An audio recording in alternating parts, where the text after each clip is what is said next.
Once again, a warm welcome to everyone. This is an exceptional occasion, and I think by the end of the day, it will be more than amply clear. And so, before I introduce Mark, I also want you to be very comfortable in this space, give you a brief sense of where we are.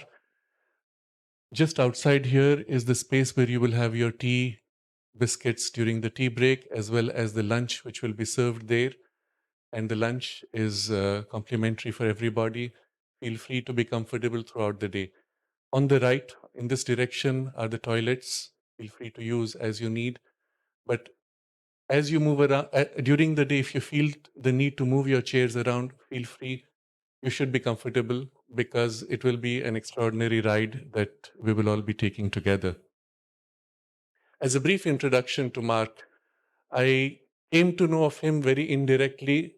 Somebody sent me a book in a PDF form, and I scrolled through. I've read lots of books on out of body experiences. This was one more.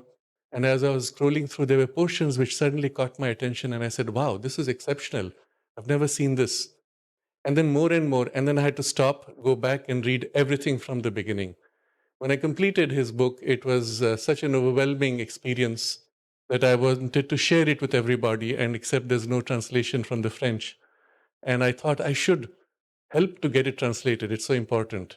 It didn't happen. It was just after the lockdown, the COVID lockdowns, etc.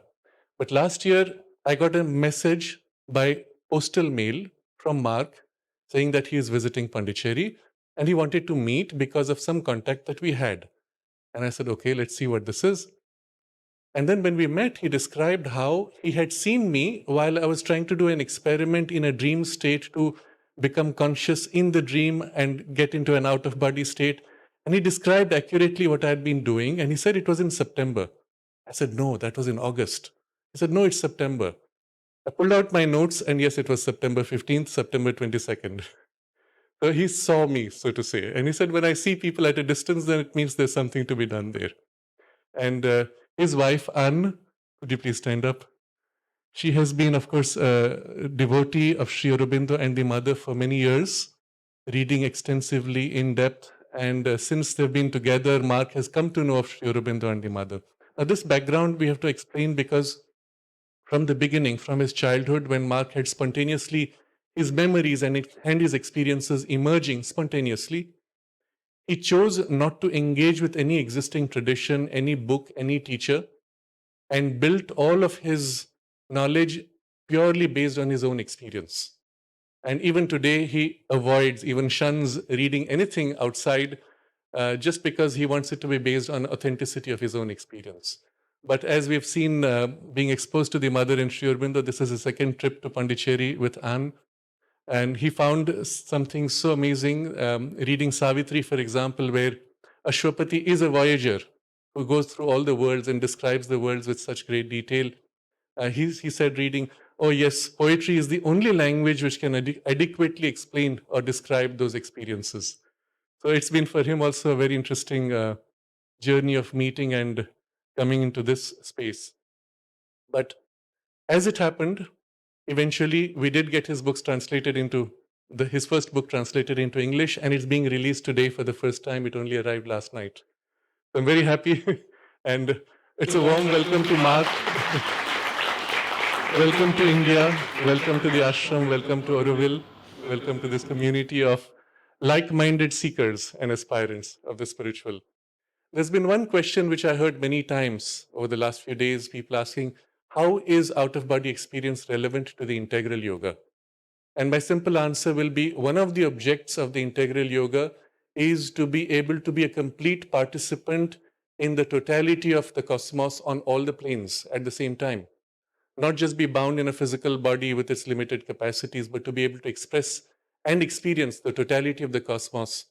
And this is the example which we see in Sri Aurobindo and the mother, where simultaneously they would be working on many levels at the same time. So this is one way of looking at it. The other thing which we find also, both Sri Aurobindo and the mother were voyagers, extraordinary.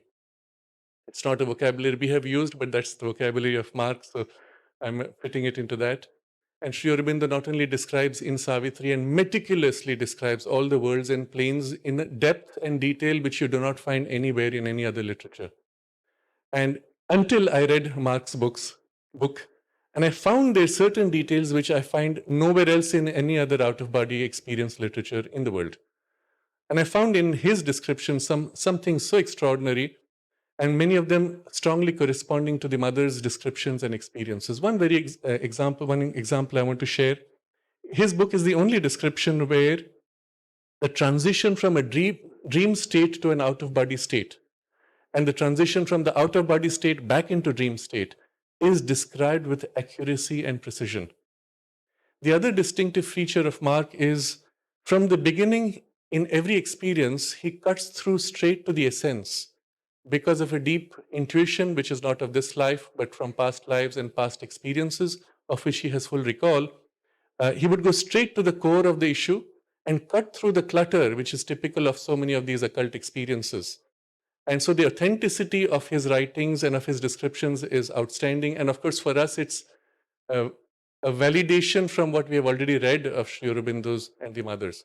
I want to give one more example. Marc will often speak about the transition from the out-of-body state returning to the waking consciousness, that there has to be a download of the experience, otherwise one tends to forget. And you find this described by the mother in the agenda, where she speaks of how every night she does so much work on the higher planes, but when she comes back, it takes an entire half hour to transfer all the memories into the physical consciousness in order to be able to convey it. And then she says, but I don't have that half an hour, I don't have the time, so often I let it be, and I let those memories fade out. And you will see the experience which Marc describes how this download takes place with a kind of a detail which the mother doesn't bother to elaborate, she just glosses over, but he will tell you what happens, why is it a problem, why do you need to make that transfer of knowledge, etc. He also is one of the world's most renowned teachers of out-of-body experiences, as well as some of the PSY experiences. And I've met some of his students also, and of course they swear by his commitment to his students and his commitment to helping humanity to awaken from this state of half sleep in which we are to our full spiritual potential, which includes also consciousness and continuity of consciousness across the worlds as well as across lives. His vocabulary is distinct because he has not followed any tradition, and so his vocabulary is descriptive. And at first, you may find the words somewhat different, but do not worry. From the description and content, you will recognize what it corresponds to within things you have read or perhaps experienced. And so, this is a brief introduction to Marc, and over to you.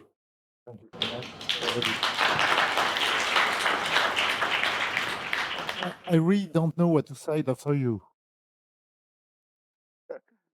This is my first English presentation, so I will speak slowly, if you don't mind. No, thank you so much for that. As I told a few minutes ago, I don't know what to say after you. Louder. Increase of your room. Yes. It's okay? Can you hear me clearly? Okay. So let's go through the presentation. Take my jump.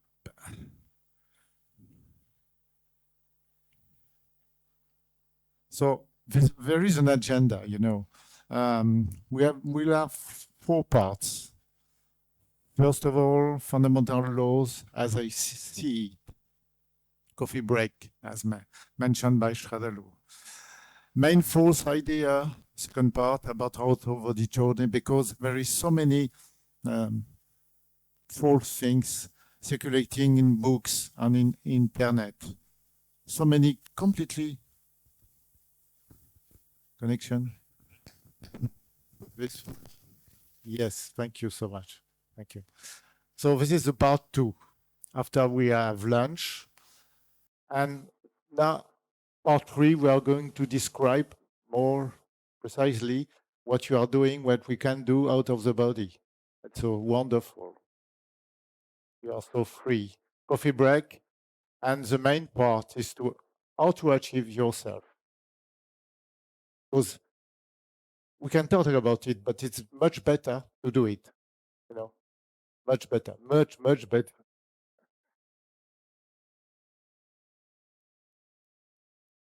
Um, so we'll be starting by who I am as an earthly human. I am at the very moment I am an earthly human being. It was not the case 2,000 years ago. I remember pretty well my past lives on Earth and before Earth. After that, this is a warm up. After that, we will ask you if there is some Voyager here. I think we have some. And we will introduce the topic with few words about the Voyage, what it is. This is my background. Asked me to say a few words about my professional background. Globally, I want to summarize. I've been working for a big company for more or less 20 years, and I have owned my own company, my own business for 20 years.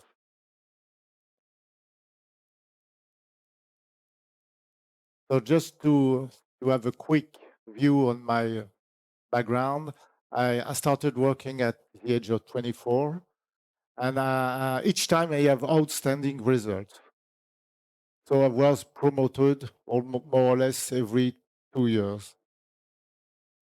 So I was manager at 26, top manager at 28, director at 30, board member at 35, and managing director for France at 40. This is my background. Each time I had very outstanding, let's say, results. They asked me that, and I produced that.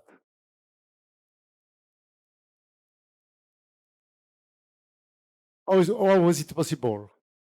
For example, because of my past life, I know I'm not accepting any limits, no limits. Okay. I was not only targeting the objectives. My only way to do things is to do as much as possible. If I can do twice or 4 times the target, I will do that. What's the fact? Because so many people are dreaming, even in business, because this is business as usual. So you do as other people do. You do as people have been doing such things for years. But I won't do that. I didn't do that. So I just watch a fact. After that, I decide, and I dare to do what seems to me relevant. And any time I would give you an advice: do not stay in any position you won't achieve yourself, professionally or personally. This is very simple. About my personal background, you're here to hear from me about this topic. As Shradalou said, I have no master. I had no master. And when I was young in France, there is no books about out-of-body travel. Absolutely not. There was no internet. Also, I knew nothing. We were talking about that. Nobody was talking about that. No book, no master, no guru, no internet, and I have solitary exploration. I had some friends. One friend, for example, who were able to go out of the body because he heard about that and he tried to get out of his body for 10 months. And finally, he was successful. But he tried every day without any idea what to do. He just tried what came through his mind. But he was successful. And I remained silent for years until at the age of 16. And what happened when I talked to my mother, because I lost my father 2 years before? What happened?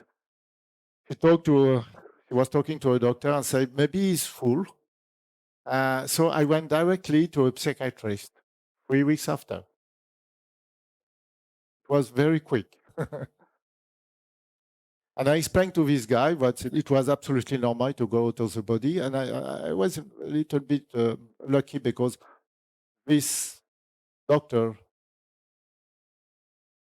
knew that it was real. So we just talked about it 5 minutes, and after that, something else. It wasn't a problem. I was lucky. So since my birth, I remember coming from the higher worlds and coming in the flesh body. When I was one, I remember it that. When I was two, I never forget my coming in the flesh. I remember having in the womb, in my mother, the feelings, what I thought, what I felt, and I never forget it. 1 year, 2 years, 3 years, I remember all the time this moment. So I knew at the very beginning that I was coming from an higher world, as you. Why is it so? What I'm supposed to remember, not the other on this planet, I don't know exactly, but I do remember. I remember also my past life. It began at the age of 4. And from time to time, I remember new lives very clearly. It's not a light impression, you know. This is many millions and millions of details, million and million details. If you read the book, you can. I just describe one example in Greece, 2,500 years ago. I went to this place, this life, and I found it. I found the place I was living. Really, I found the place. Probably, I died. uh, 500 years before Christ. Before Christ, I found this place. I also found the place where I live in Central America. Sometimes you can find the places. Sometimes you can't. For example, I had a long life in Mongolia, so we were just circulating in this place. We're just moving as a nomad. So what you said, nomad. So I had a long life. I died. When I died, I was probably more than 90, maybe 100. I remember this life pretty well. I remember all my childhood. I became an adult. After that, I had a wife, and so on and so forth. What I did, I remember so many things. I knew, you know that in India. But for most part of the people, it's only a belief. For me, it's not a belief, it's a knowledge because I remember precisely. It's very accurate. I remember my thoughts. I remember what I did. I remember this is not a legend. We are coming higher world. We take different body flesh, body envelopes, and after the death, we go out of the body and come back to higher worlds. Very nice word. We'll talk about this word. My first memory about non-earthly incarnation was arising at the age of 14. I was surprised because there's so many details about this life on a planet with 3 suns. 3 suns.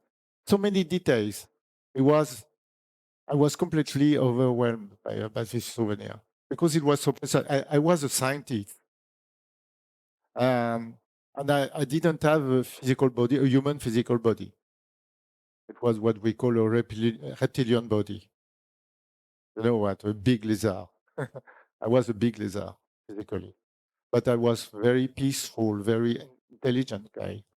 I remember pretty well what I did, my childhood, many things. At the age of 17, I was able, suddenly, it's described in the book, suddenly I was able to see the lights around the people. the energetic field and the aura. Very clearly, very clearly. I didn't meet anybody who was able to see the aura as I was able to see that. This is real. This is not a legend. This is real. We are light beings, and we can see it. Probably few of them can see it. Few of them. Who can see aura or energetic field? I'm sure some of them can see the energetic field, the blue layer around the. I'm sure somebody can. Maybe you, Sonia. Sonia can see it. Somebody else? Can you see, Sonia, the big light around also? Okay. Okay. Let's continue. Background. Without any intention to experiment that, I started to have telepathic experiences with human, with non-human animals, for example. And it was so incredible, it was so precise that I could use it for my normal life. My mother noticed I was able to understand and to know what is deep in his mind, in her mind.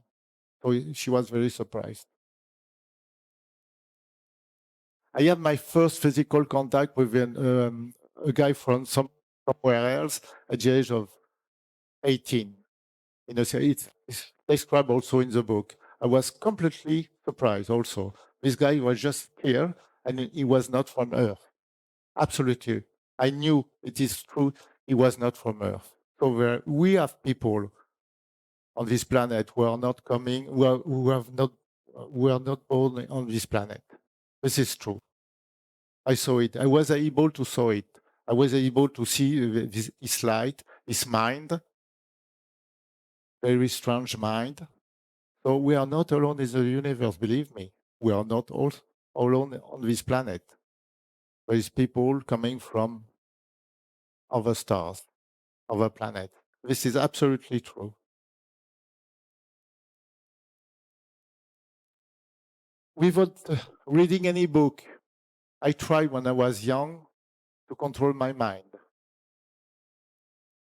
Probably because, as Shradalou said, because I used to do that in my past life, because I was at least 2 times an Indian guy. Not here, not in the Tamil Nadu, but most in the north. Okay, I remember this life. So I was like you, with a physical body like you have, some of you. I remember pretty well. So when I tried to control my mind, something happened very quickly. I would say just after 15 or 20 seconds. So it was a huge blast of light. Because I was in my bedroom, you know, and I had the curtain, and it was dark. And suddenly, there was this blast of light inside me or outside me. I was so surprised, but I stopped everything. What happened?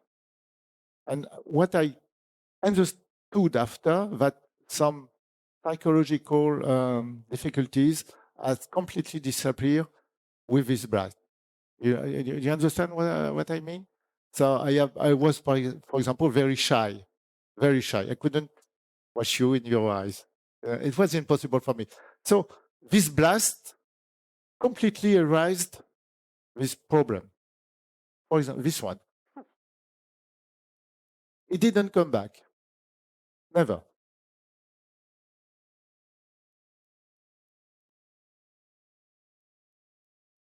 I know this is Sri Aurobindo teachings and my teaching, but when I tried to control my mind, and my target is to be completely empty, without any thought, any feeling, but to be conscious also. And I was able to do it within 3 weeks. And suddenly something happened. I came out of this world.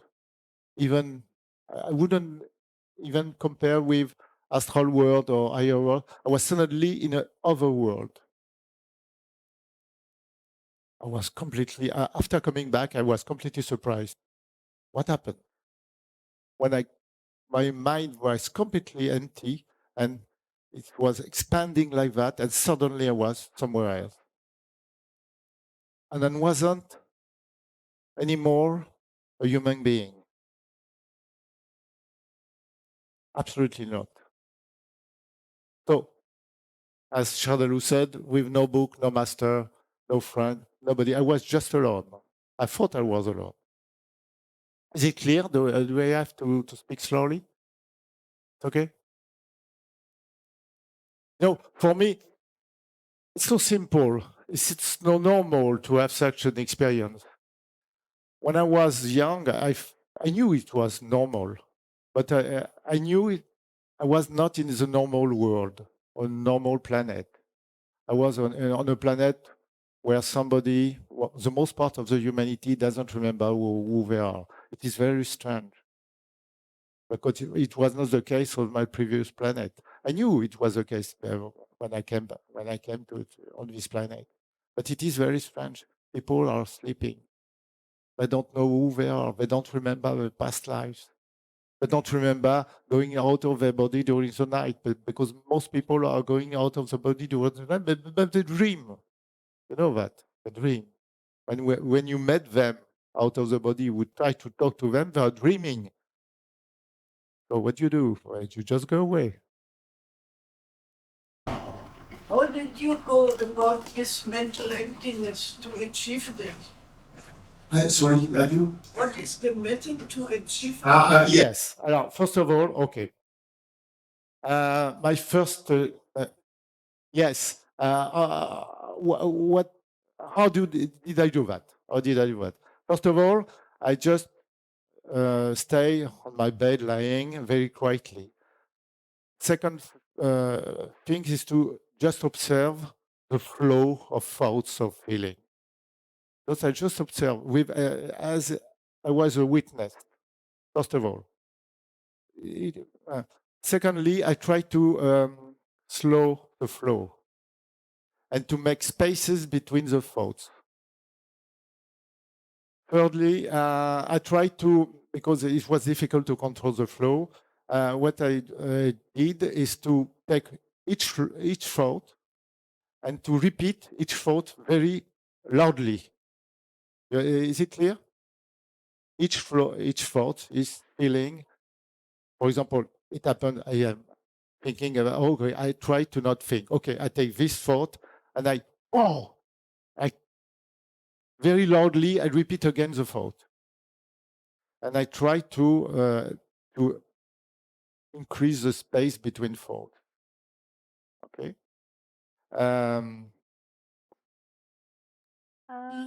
Can you just give an example of the type of thought you would like repeat loudly? Like, For example, when you try to control your thought, you're thinking about controlling your thought. Oh, there is another thought. Okay, another idea which is coming. So you think about your idea. So, but you try to control it also. But any thought which is coming, first of all, I try to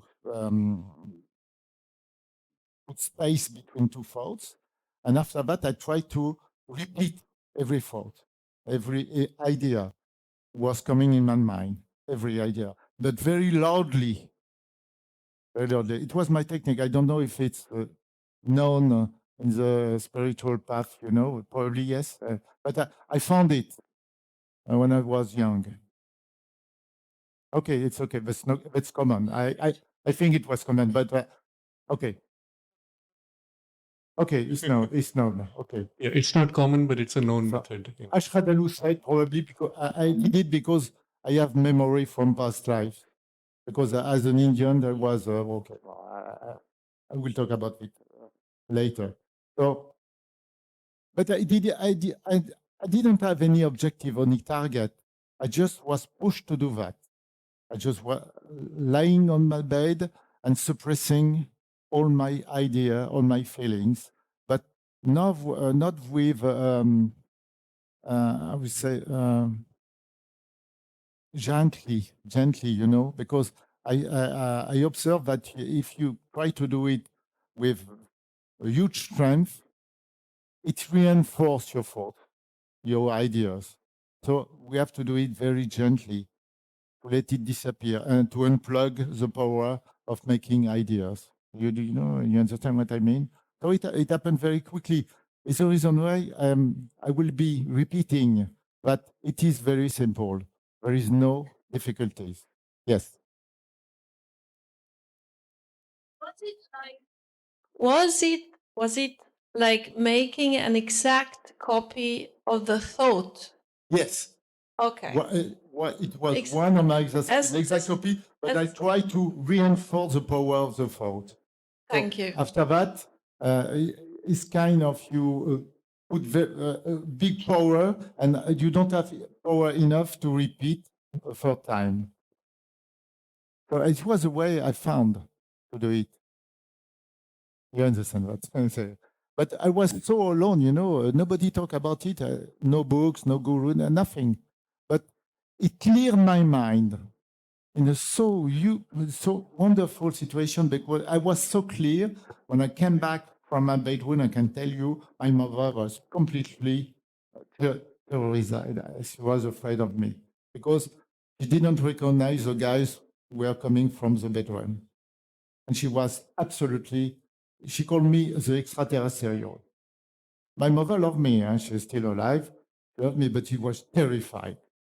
Who is this guy? I see this is the body of my son, but who is it? What is it now? She was terrified. Really. I'm not exaggerating. She was terrified. And my aunt too, and my uncle too, because I was no more human. My mind was so clear. I was able also to see the aura, the light between people. I was able to see in their mind. I was a kind of monster. Really. I find this very, very interesting and important to me. So you have been going conscious out of body and then found mental emptiness. Secondly, I worked for 7 months trying to go out of body and was finally able to only when I could achieve emptiness. That's interesting. I had to do that first to be able to go. Yeah. But you chose to do this after you were able to. Yeah. So, but why? What was the spiritual motivation, or? Going out of the body was natural for me, to me. Right. It started very soon. So I probably I was planning to reach emptiness because of my past life. I knew that it was important. So nobody told me to do that, as you understand, yes. So, but for me, it was very important to do that. I didn't know why. Now I know why. But at this moment, I just wanted to achieve it as much as possible. One more question from Narad. Here's another question. After achieving the mental emptiness brought you what? So you had already been consciously out of body. What did the mental emptiness add to your journey? Your journey. It was exactly like increasing what Creomido said in my comment is that? Second shoot. Sorry? Yes. I felt so expanding immediately. You feel when you, because your thought, our thoughts as human being concentrates you in very, very short space. We are living in such a volume. I'm not exaggerating. We are living here. When you stop to concentrate yourself, you have no limits. This is real. It is very easy to achieve. You have no limit. And this is our natural state of being. So it's very difficult. After that, you understand that being so concentrated with a so little body, with a so little personality, is very difficult to achieve. but we all are able to do that. When you stop concentrating your body, your ego, you suddenly explode. Like there's no limit. I felt it immediately. Mark, I'm not if my explanation is good enough, but Mark, yes. We have a question. how often during the 3 weeks did you have to practice this? You said you were lying on the bed More or less each day. each day. Each day for 10 minutes, 15 minutes. That's enough. We don't, I will talk about that. We don't need time. We just need to do the right things. When you do the right, even for out of body experience, if you do the right things tomorrow, you will get out of your body tomorrow. It's only a question of doing the right thing. It's not a question of time. If you do the right thing, you will reach your target, you will go out of your body. There's no doubt. We have students, we teach students to go out of body. When they do the right thing, they go out of the body. We have one more question here. Yes.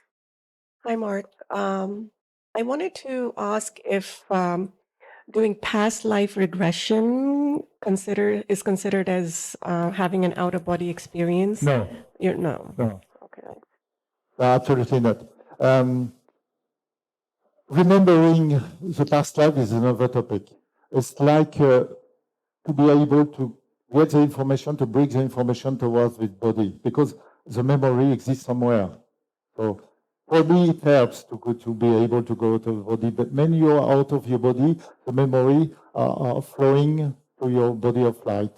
So after that, when you are a voyager, you are able to bring the memories into the physical body. There's a reason why probably that memories of past lives come inside this body. It is very strange because when I remember it, for example, past life on Earth as a woman, it was very strange for my body. Woman, I can feel what is to be a woman, to make love with a man. You know, in the term, I mean, to feel my, I know many things, so it's very strange for this body because, you know, I am a male now. This body is male. Thank you. So one more question. So when we talk about creating this mental emptiness, because our thinking mind always gets in the way. So how do you create that space? Once I had this, using plant medicines to be able to stop your thinking mind and then be able to do travel. And that's where you can have access to those spaces, because I can't seem to remember dreams or anything like that. So what are your thoughts around? I don't know if I have well understood what you mean, but I didn't use any plant, Okay. any drug, nothing, never. Okay. First of all. Second, we are not making a space. We became aware of what is a real space. We don't build a space. It is our natural space. So we are just in this little ball, and the natural way to do it to get your natural space. We don't reach a space far away from where we are. It's here. When you clear your mind, it happens immediately. Not today, not tomorrow, immediately. When you clear your mind, it's here. I'm not clearing my mind because I need to speak to you. I don't know if... Mark, would you like to take another question from the back? Yeah, Or do you want to keep a question and answers session later? it will be a long day, I think. Because we have so many things to... Namaste, Mark. I find your insights fascinating. I just have a 20-second question to ask you. First off, I am an amateur dream researcher myself. And I've documented about 2,400 dreams over the course of the past 25 years. And I've been looking up at my log right now of what I've written in 2012. That's 12 years ago. And so one of the things I'm just trying to understand from my, the notes are just places I've traveled to, all that stuff. And what you're saying here, okay, this is honestly just a plain question, no amount of skepticism or anything. Are these mental projections coming out of what are in my mind? or am I actually going somewhere? Do you understand what I'm trying to say? Yeah. I mean, am I, because I also have noticed that during the course of the day, I see something, it surfaces in my mind 2 days later. Okay, I see, for example, I'm looking at the chandelier right now. You never notice my resurface 2 days later. I'm just saying, because I document on everyday basis. It's a very good point. So I'm just trying, long story short, question is simple. Are these mental projections of my own memories, the chitta, as it's given, as the Indian knowledge system for the chitta, or are they actually places that I'm, what I mean, literally going to? Like when I go to a mountain, is that a memory of a mountain that's surfacing my dream, my lucid dream, or is there an actual mountain there? We'll talk about it in a few minutes because this is very important. Yeah. Sure. Thank you. Very good. Okay. So these are my conclusions of my little background because I'm really aware to not be somebody special. Really, I'm not simulating your humility. No, it is absolutely normal. There is no difficulty. Believe me, there is no difficulty. You're just to get rid of the idea that it is difficult. There is nothing more simple, more normal than the reality. Experiences the truth doesn't make you a special human. You have not to be proud of that. I'm not proud of that. I'm just a witness. You can't be proud of that because you just watch the reality. So, and it doesn't promote you as a special human, high spiritual position. Shadaru is a high spiritual position. I'm not in a high spiritual position. We don't have, when the teaching, we don't have to gain something. With just no ability, no merit, no so-called high spiritual level, no more time. We only have to give up illusions, dreams, false knowledge. This is very simple. We have to get rid of that. And we have that because on this planet, what it prevails the false information, the lie. Many people lie on their politicians, scientists. So many people are lying. You know that? But at what level everything is false.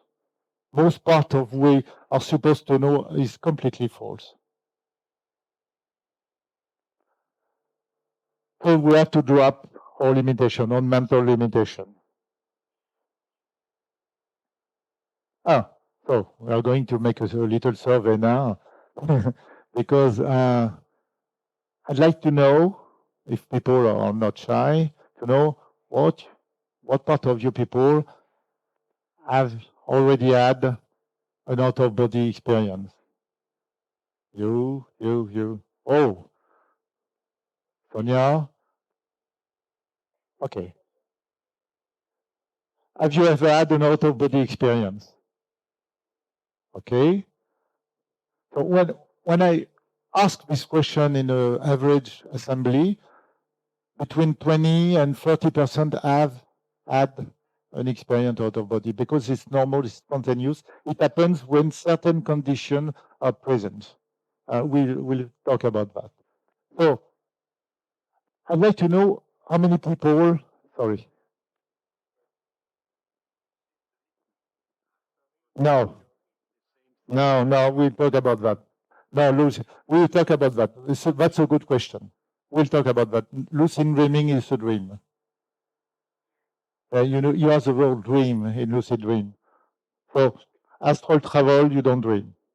You're fully aware. We'll talk about that. But there is characteristic in out of body. You are fully more aware than you are in the physical body. More aware. We'll talk about that. So I would like. Hello, can I ask you one Yes. thing? So when you ask out of body experience, I don't know whether I actually came out of body or not. How do you define it? It should be in waking consciousness when you, let's say, at daytime, and you go in We'll travel? we'll Or give, it is in dream when you have a memory that yes. you came out? Where is this kind Okay, of definition? get through. Okay. After that, I will invite few Voyager on the stage to talk about together. But okay, we'll go back to respect. We'll go back to that.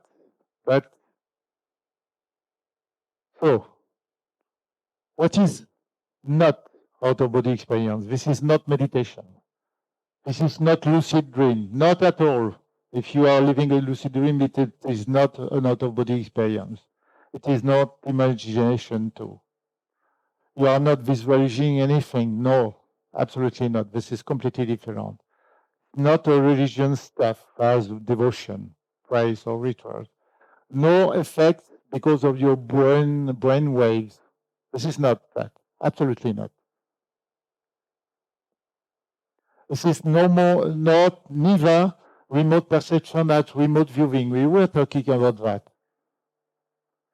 No remote viewing, no remote feeling, no remote anything, because it is linked to the energetic field and it is absolutely different. You are not out of your body when you see with your remote abilities. This is completely different. We know that. I know that because I'm able, as many people, to see far away from my physical body without leaving my physical body. This is completely different.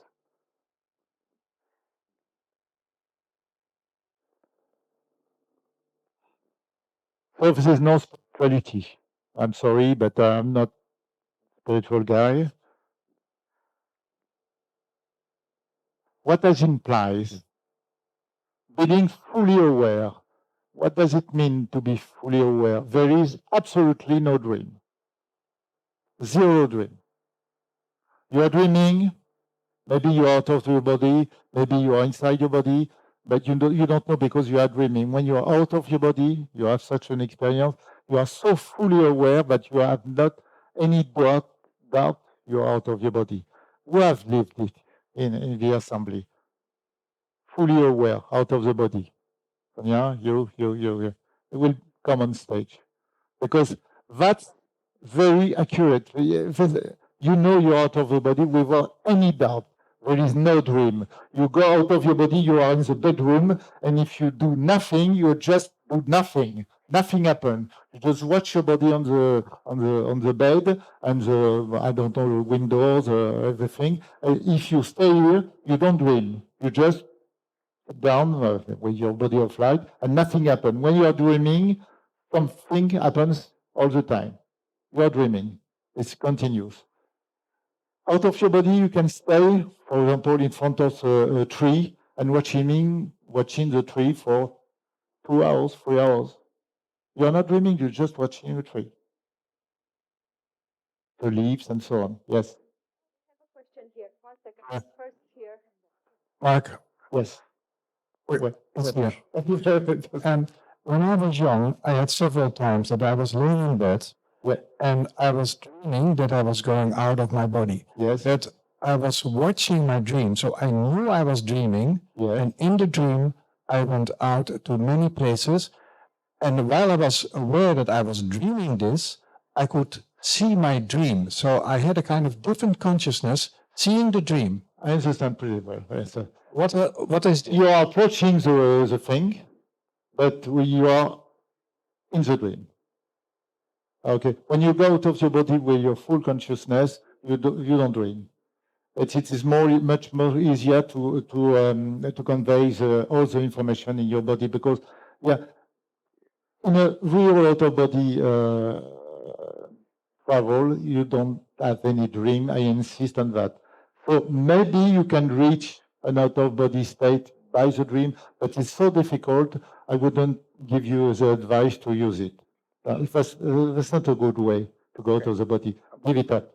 Yeah. Okay, try something else. We'll talk about it. Because there is so many confusion about the dreaming states or to be. There is Facebook groups, lucid dreamers. They are thinking they are travelers.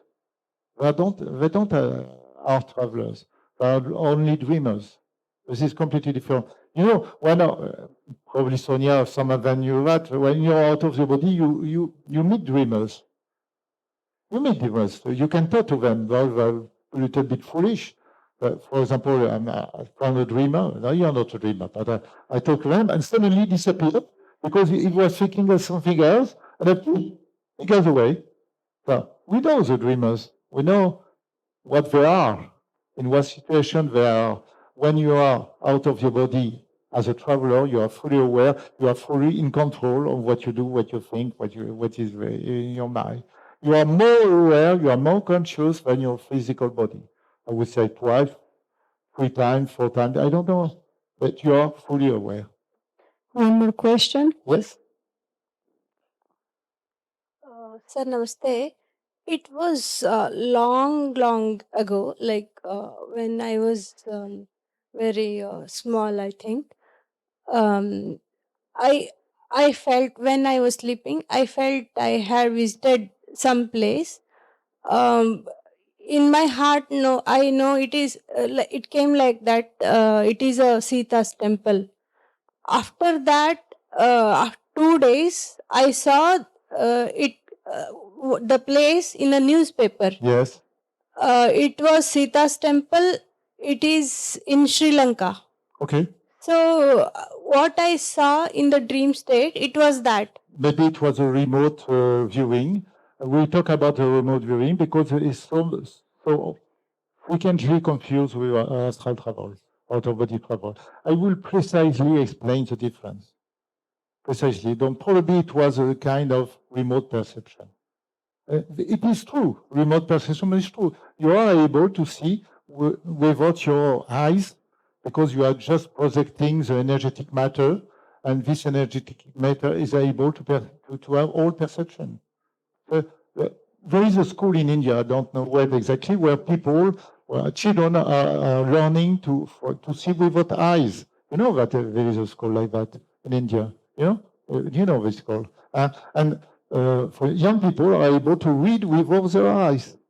Yeah, it's in Russia, yes, because we think that our abilities to perceive is physical. We think that the eyes are able to see, and my skin is able to feel, and my ears are able to hear, but it is false. This is an energetic field. Only the energetic field which is able to perceive. So if you use only your energetic field, you have all perceptions. It's very simple. People knew that on Earth 1,000 years ago. We will go back to this ability because it's so natural. It is strange. This world is very strange, because we have these abilities just here, and we're not able to use it. We are kind of disabled people. Yes, that's not exaggerating. Yes. This question is going to be brief and it's here. Sorry. Oh, this question is going to be very, very brief. Yeah. When you've already said it's not lucid dreaming, it's not imagination. The question is very simple. Who or what is traveling in the first place? Is it the causal body, the Sukshma Sharira? Is it the identity, the Ahankara? What is traveling or who is traveling? Because you say, you're looking at your body, but who is saying it is your body? And when you go to a place, you're saying, I went to Greece. Who is the I there? Because, the I, that's what I'm talking about, the Antakarana, what we call it, Vedanta's Antakarana. Maybe it will be the next conference, but it's a good question. You're the answer, yes. I'm sorry? But it's a good question, yes, absolutely. Yeah, because Who is asking? Yes. Is there a brief answer? What is traveling? Yeah, but you are so right. Absolutely. You are so right asking this question. Yeah. Who is asking the question? Is it a short answer? I'm just very curious. I'm just wondering. As soon as I will quickly answer. As soon as you are able to get rid of all your energetic matter, because when you come or you go out of your body, you bring some energetic matter with you, and if you are able to unload as much as possible of this energetic matter, you understand what you are in reality, not before. because the energetic matter and the dream are very linked. It's the reason why people are dreaming, because of the energetic matter. It's like an ocean of dream. Because I learn it, and my students are able to learn it, and they are able now to unload this quantity, and they go out of the dream. Dream and energetic matter are the same. We are dreaming because we are within an ocean of energetic matter. Everything is false, everything is a dream. So my real answer is that you have to go completely out of the energetic ocean. It's the reason when you came out of your body, but probably Sonia, you have heard it also, you have learned it. You go out of your body, but sometimes you are very heavy because you have this bloody matter, which is blue around your body of light. It's heavy, and sometimes you are not able to fly. It's disgusting. So you have to get rid of it. Yes, it's disgusting. Absolutely. I don't like the energetic matter. According to certain people, it is light. It's absolutely no light. You know, I went to Kokore a few years ago, and I told them, you think you are nourishing yourself with light? No, it's only this bloody energetic matter that gives you the energy. I told them, you are nourishing prana. Prana is absolutely not light. A bloody energetic matter, which is very close to physical matter. The reason why it can nourish your body. We can see it. Just do it. People who are able to see the energy field, do it. So, like that. You see that there is an inertia of this matter. This is physical. This matter is physical. It's a kind of state of the physical matter. Okay, we go back to this thing, but it is very clear. You just was it with you can see it's moving. It's sticking to the physical body. When you go out of your body, you have this bloody load of energetic matter. You have to get rid of it. You will be touching, learning it. When I teach out of body experience, how to travel out of the body, 100% of the students are facing this problem after at the very first experience. So the dream and the not knowing who I am is very linked to the state of being within the energetic matter. It's not probably the answer you were waiting for. I'm just trying to clarify. You said it's moving. What is that? Is it the person? Is it the energy? Is it? There is energy. Okay. So energy, you can see it around the body. No, you can see who's the you. That's no question. Yeah. But I understand the question, but you don't know who you are when you are dreaming. When you are in this state, being emerging. No, I'm asking your personal experience. When you said you were moving, who was there to testify? I understand. Was it the apparatus that's here? Was it the apparatus that was moving? And if that apparatus is moving, how did they have an identity? I understand. I just try to answer correctly. And the first answer, the most honest answer is, first of all, to explain the energetic stuff. When you ask the question, because I am in the energetic mud at the moment, and you are in the energetic mud, we are all dreaming, both you and me, at the very moment. I just remember having not been dreaming when I am out of the body. It's a dreamer question, sorry. I'll give you a dreamer response, answer. We are all dreaming at the very moment. It's absolutely no doubt, because we are within this bloody energetic matter. When you go out of the body, first of all, you have to get out of the body, but you bring so much energetic matter that you are still in a physical state. So you have to get rid of this bloody energetic matter. If you read Robert Monroe books, somebody read Robert Monroe books, he was an American guy.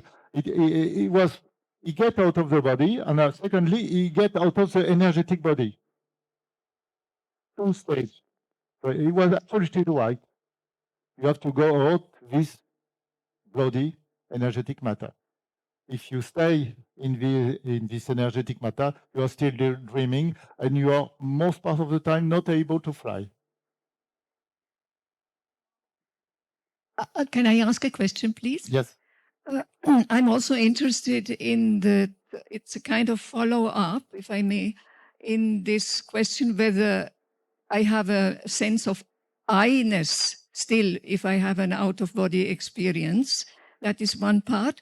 But I would be rather be more interested to learn whether when you are having an out-of-body experience, do you particularly feel that you are, or let me rephrase, do you feel that you are identified with one particular dimension? Do you feel for example, do you feel that now I am in the third dimension or I have moved to the fifth or sixth dimension? I don't understand the stories of There is no such identification with a dimension in an out-of-body experience? Yeah. It's a good. And the second, if I may, if the second part would be independent of this, have you been able to learn how many dimensions there are in an out-of-body? We will talk about that. It's a very good question. Because there is a lot of talk of, there are people who say they have 9 dimensions, some others say 12. Okay, I can. Can you confirm any of this? Je vais peut-être expliquer ça. We are not following the. But I will find somebody. Sorry. We'll go back to this before. I will give you the answer right now.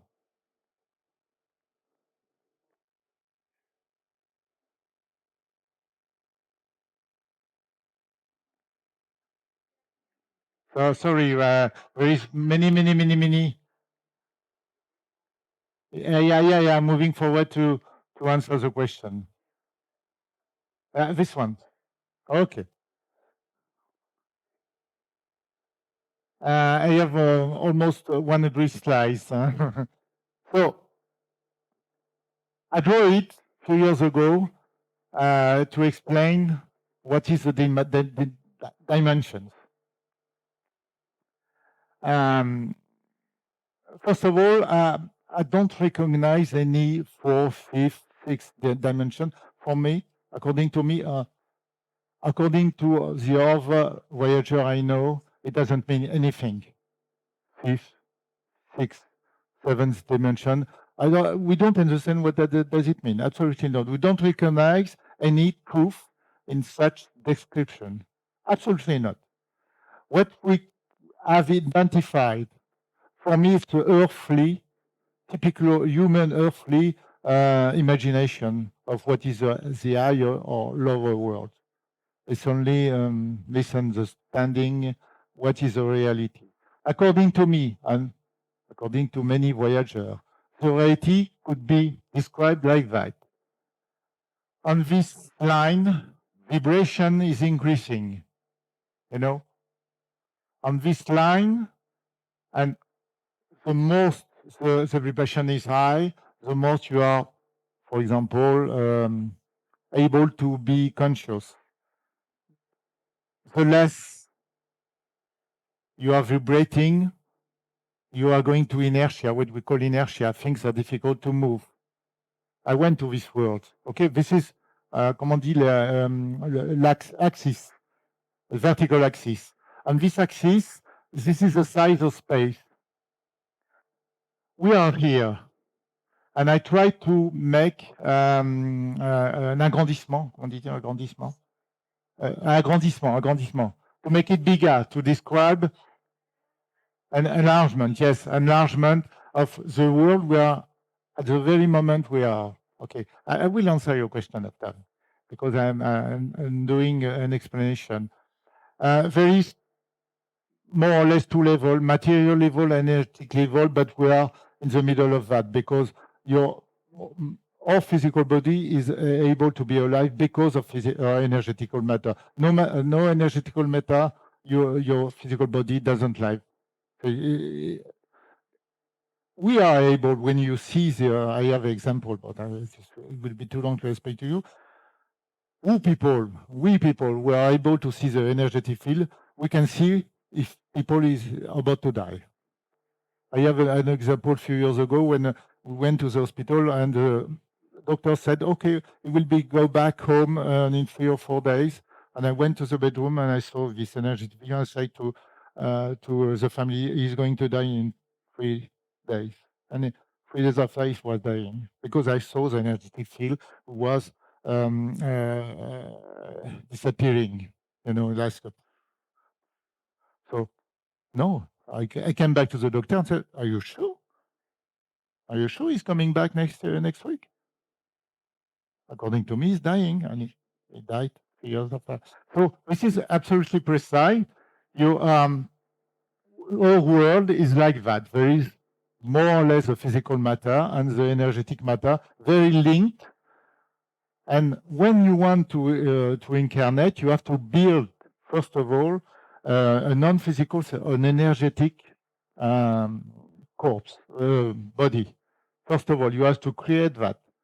And you put it in the womb, and it helps the fetus, the baby, to grow. No energetic matter, no growth. So you have to put it in the physical matter, because physical matter is not alive if you don't put an energetic state. This is very basic. You can see it. Probably Mer knew that. Okay. So this is our world. It's not exactly in the middle of something.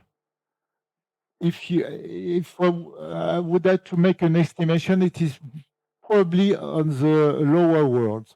This world is a low world. It's a low world. There is lower worlds. I have been there. If you read the book, I had when I was a teenager, I went to a very low world, and I can explain you what happened. I stayed there for 11 hours. 11 hours in the physical world. I stayed there. My travel lasted 11 hours. For me, it lasted only 1 hour, but for my physical body, it lasted 11 hours. So what is, I can describe it. I can describe. The more you are decreasing the vibration, the light is diminishing. The color is disappearing. For example, the blue and violet, I don't know, the violet disappear. When you decrease your vibration, green is disappearing also. And when you increase the vibration, new colors are appearing after the blue, after the violet. But how to describe it? So this is first characteristic. Second characteristic is the brightness. The more you are increasing the vibration, the more the light is bright. And it is absolutely incredible. Maybe you think it is bright now, but we are in a shadow. We are in a darkness compared to this world. This is so bright you can imagine. You can imagine 1 million suns exploding. It's something like that. It's so bright, there is no shadow. There is no sun, there is no shadow in the higher world. So I just represented it according to me, what is what I call the creation. According to me, for other travelers, there is probably 0 point. It's like a building with a basis, but probably there is no roof. This is an infinite. There is no roof. There is no end. When you go on a higher vibration, there is no limit. And I found this exact diagram from comment dire, un physicist, an English physicist. He drew exactly the same pattern. Exactly. So, where is the fifth and sixth dimension? This is, I repeat, this is absolutely no sense for a traveler. There is only vibration. And the most you are vibrating, it's your mind that determines where you are. When you are out of the body, your state of mind absolutely determines where you are. If you are, for example, in a bad mood, maybe you will stay at the physical level. Maybe you will go down, as Monsieur Macron, for example, French president. No, so I'm joking. Maybe we know it's your state of mind that determines the place you are. The place you are, I mean, the energy, vibrations place you are. You know, it's because what exactly the reason why after the death you go exactly where you are supposed to go. If you are a good guy or a good woman, you are. This is the case for most of you, or maybe all of you. You will go very quickly to higher levels. You will get rid of your energetical matter. You will see that. You have the silver cord. We'll talk about the silver cord, okay, the silver link. And when you will get rid of it, you will immediately go very high. And there's so many bright, so many light. You will see it.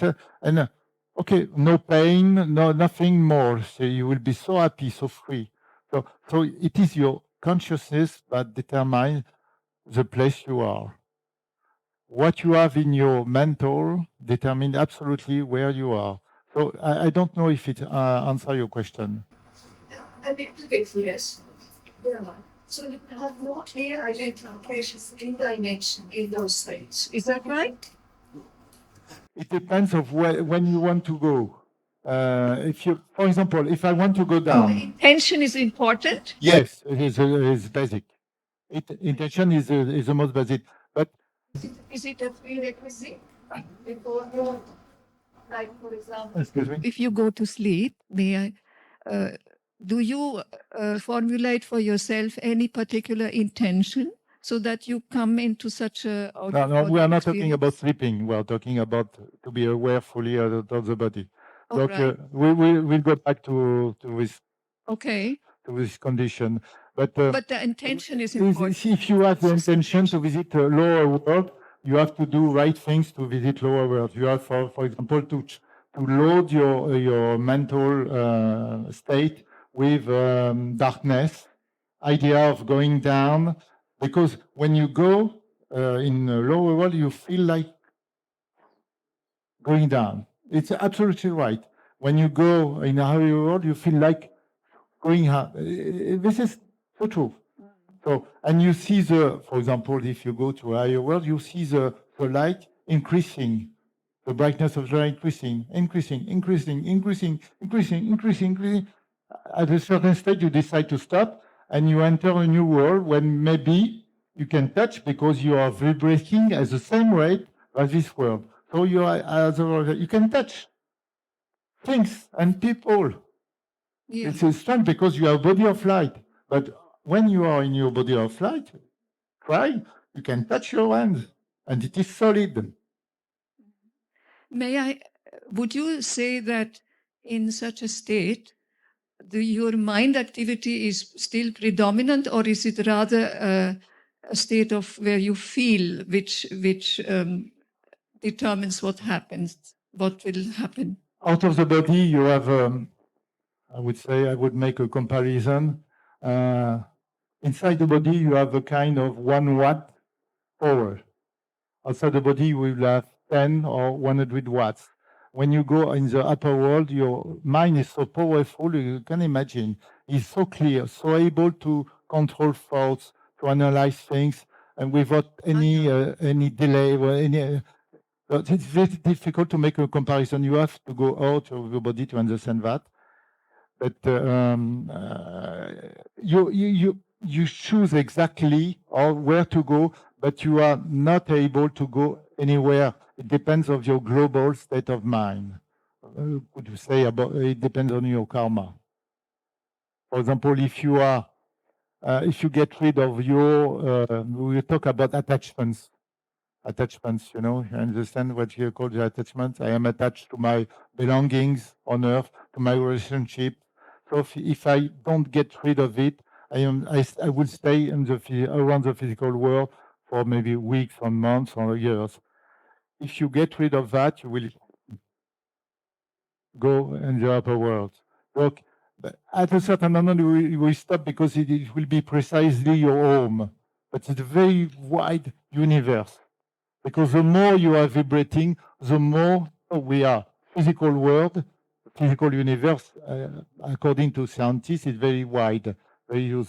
But the upper worlds are much more greater, much more big. You know, and the creation is so incredible. We talk about that after. But this is infinite. And the infinite like that. There is no, at a certain state, there is no lower world because you are at the minimum. It's like a building posing on the ground with no roof. You are always something more vibrating, more.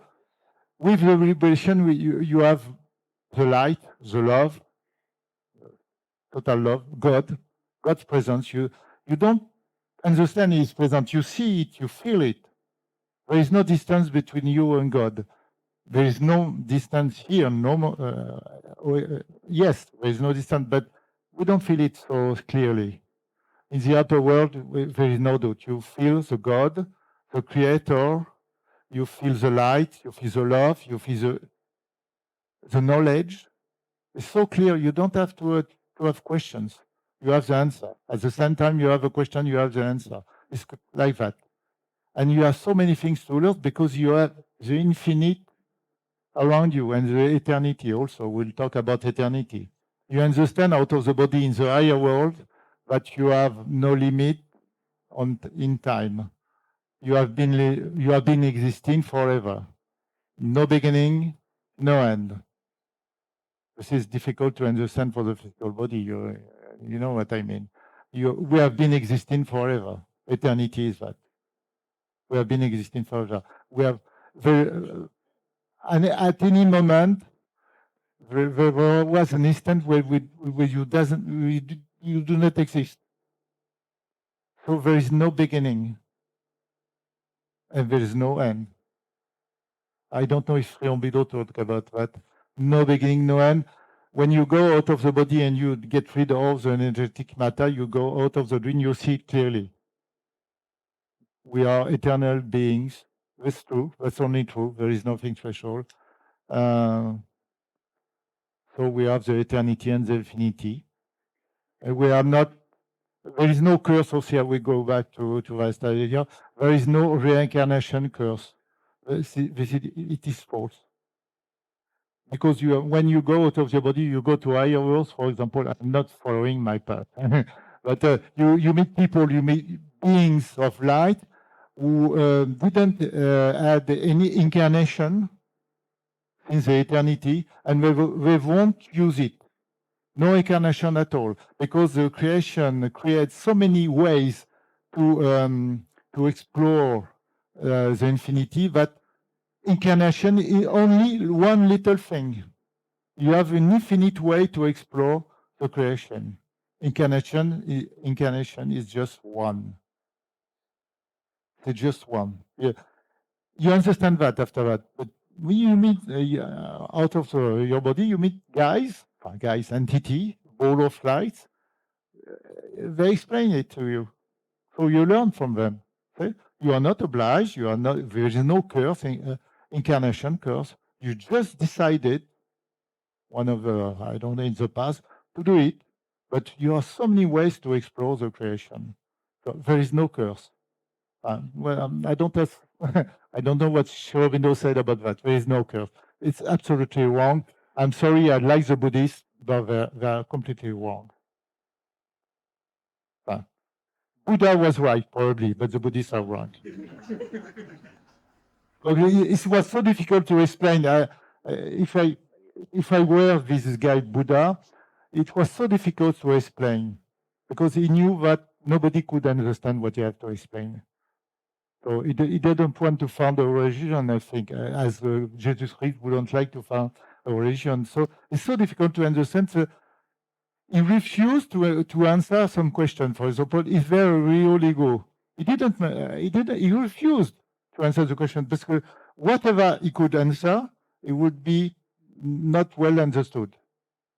So it is very difficult. Though Buddha is right, Buddhists are dreaming. Excuse me, Mark. Just that we withhold the questions because he's answering these questions as part of his main presentation. So let him continue his sequence and then let the questions come later. Thank you so much. I go back to. But I like it also to be spontaneous.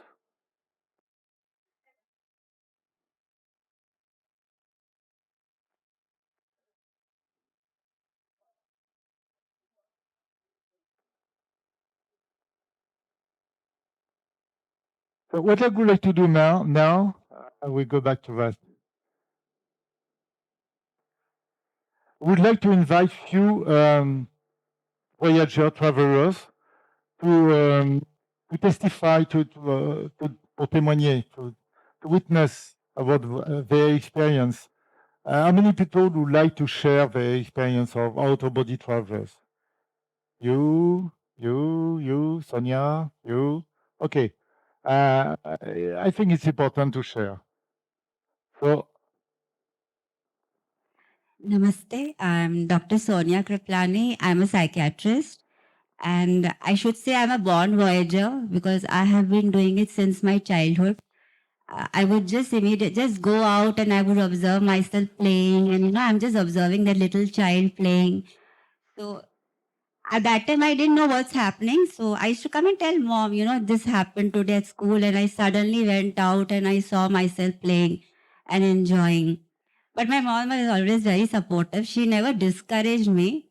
But she said, just, try not to tell somebody because, they may say anything. So I would never say anyone. I would just share it with my mom. And then I started enjoying this. Before it started, it was unconscious. Like it was just go. But after that, I started doing it consciously.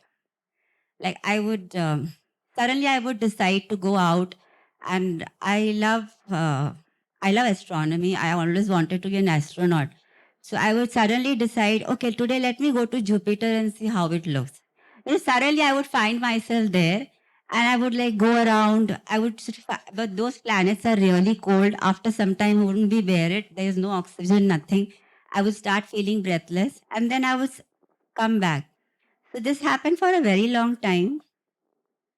Then I started visiting places. I would decide suddenly, okay, let me go to Paris, let me go to France. And I would literally go there, I would see the place, and then to validate it that, sometimes there's a doubt, it's my imagination or what, because there was nobody to explain me what's happening. So then I would, again, open books because that time there was no internet and all for me to explore. So I would try to take books of Paris, and then I would see the pictures. And then I would tell my mom, I went here, I went there, I saw this place, I saw that place. So this kept on happening. Then I found, then I studied my medicals. In my medicals, to be very honest, I used to see my question paper also before giving the exam. Yeah, that's true. I would know what questions are going to come. And then I would guide my friends, not telling them I saw the question paper, but I used to just tell them, what, give more emphasis on this chapter and on that chapter. And then the next day they would tell me, like, how did you know? I would be like, oh, it's just an intuition. But I mean, this is the first time I'm saying, actually, I used to go and see. And then I became a doctor. I wanted to study psychiatry because somehow I felt maybe it's related to brain. I tried to do a lot of research on that, studied psychiatry for that. Then according to psychiatry, this is a disorder. They said some kind of dissociation where you dissociate. Then it can be schizophrenia. It can be some, all those terminology came. But I knew somehow, no, it's not that. It is actually, you are actually going out of your body and you are capable of coming back. At times there would be time when I wouldn't want to come back. I would just, want to stay there because it's so beautiful. There is no pain, nothing. The body is so light. And as Mark said, that yes, initially I had to literally shake myself of that energy matter. And then I used to find my body getting light. First, when I used to come out, I used to feel little heavy. And then literally I used to shake myself like this and I used to feel very light. As I used to feel light, I used to find myself just going up. It was like that. And also one more thing I really agree to Mark is it that time whatever is your state of mind. For example, you're a person who is very negative. You can't go up. You actually go down. So it all depends on that state when you are wanting to go out. So what at that moment, what is your state of mind? So then I tried to analyze why. Then I went through this, vibration, energy, frequencies. So then I came to know, I understood that like love vibration, it vibrates at the frequency of 500. Joy vibrates at the frequency of 600. So I found that when I'm in love, I'm feeling very nice and loved, I would go and stop at a certain level. After that, I was not going up.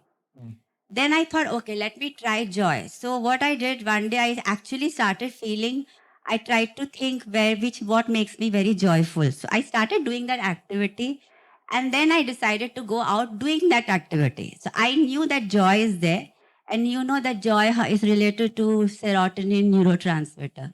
So I did an exercise which releases serotonin. I did that exercise. I felt very joyful. And then I found myself going at a more higher level than I had gone before. So at love, I came here. When I felt very joyful, I came here. And when I did a forgiveness exercise, I went more up. Because then I realized that forgiveness vibrates at 700 frequency. So this has been my experience and it also helped me in my profession. There were times when, the patient was not telling me anything, but I knew there is something which she is not telling me.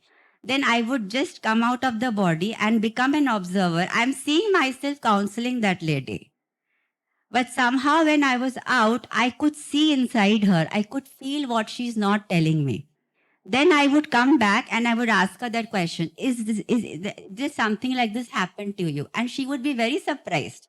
She would like, doctor, how did you know? Did somebody tell you? I said, no, it's just, I had a feeling, so I'm asking you. So this really helps me in my profession a lot. And also one more thing I will share that when you go up, it's only light. And because as you travel, it starts getting brighter. In fact, I have been I think it must have been, for me, it was the highest because after that I didn't go. But it was so bright. Like, I can't explain you how bright it was. Maybe brighter than the sun. I can still look at the sun. But this light, I felt, like literally, I felt it was blinding me. It was so bright. And you feel very, what to say? You feel very loved, very warm, as if, someone is hugging you. Uh, like, it's an amazing experience. I mean, one has to experience it to really, it's very difficult to put it in words. But like Mark said, from childhood. So I have been from child, and I have seen many of my past lives, yes. In fact, I have seen more than 6, 7. I have seen myself as a gypsy. And like when I was around, I think 9 or 10 years old, I started doing tarot cards without reading, without studying. I would just do cards. I started doing crystal gazing. Somehow I was doing runes. I was doing everything, which I had never learned. No one in my family knows about it. And they used to ask me like, how are you doing it? I said, I don't know, but somehow I'm doing it. Then I tried to understand. Then, I somehow I just meditated, like how I'm doing it. Then I saw myself as a gypsy. I've seen myself as a shamanic healer also. I've seen myself 2,500 years back as a witch being burnt on a stick. And then I started reading. Then I learned that time witches, they were known as witches because they were very powerful healers. So then people used to think them as witch and they used to burn them. So I have seen myself as that also. So I have seen many past lives, and for me, it's just an experience. Like all this while, I've never shared it with anybody. This is the first time I'm sharing because, and when Mark was telling his story, it was like, someone narrating my story because it's always like this. Like he says at the age of 17, 18, I mean, he knows the age. But for me, I don't know the age because right from my childhood, this was happening. So I cannot identify the age. That's why I said I feel I'm a born voyager, because it has been from my childhood. So these are my few experiences. And when I came to know, like, about Marc, this seminar, and the best part is this seminar, just 2-3 days back, I went to Aurobindo Ashram, and I've come from Bangalore. So I just went to Bangalore Aurobindo Ashram, where I met Dr. Shashidhar Chikka. He's sitting there. I just met him and we started talking. He was telling me about his experiences. That was the first time I shared with him. And then he told, do you want to go to the seminar Marc is taking? And I was literally thrilled that there is a person in this world who is also like this, and I can actually go and share my things with him and he will not judge me. Mind you, people really judge you a lot. And when you go out of your body, the first thing I've seen which a person drops is judgment. This I have really experienced, because when I do my treatment with patients, sometimes I start judging. But when I go out of the body and see that patient, my judgment stops, and it has helped me a lot in my relationships. I don't judge anybody, so all my relationships have become so beautiful, because I always see them as a creator, God's creation. For me, it's just in a human body having its own experiences, and let them experience, because it is all their karmic thing, whichever they're experiencing. And I also believe that we all have come here with a purpose. We have a life purpose, and you just have to identify your life purpose and just follow the path, and not look at other people and judge what they are doing. You should concentrate on what you are doing. And whenever you feel that I need to know who I am, just go through this out of body experience. It is amazing. You come to know who you are actually. Thank you so much.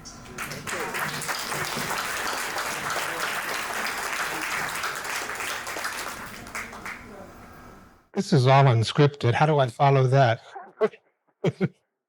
I'm not as experienced. I would rather than take a personal approach of explaining things, I think I'd like to begin by giving my understanding to this gentleman, yes, you, who very much wanted to know, what is this I? She keeps mentioning, what is this I that travels? What is happening? What exactly is happening?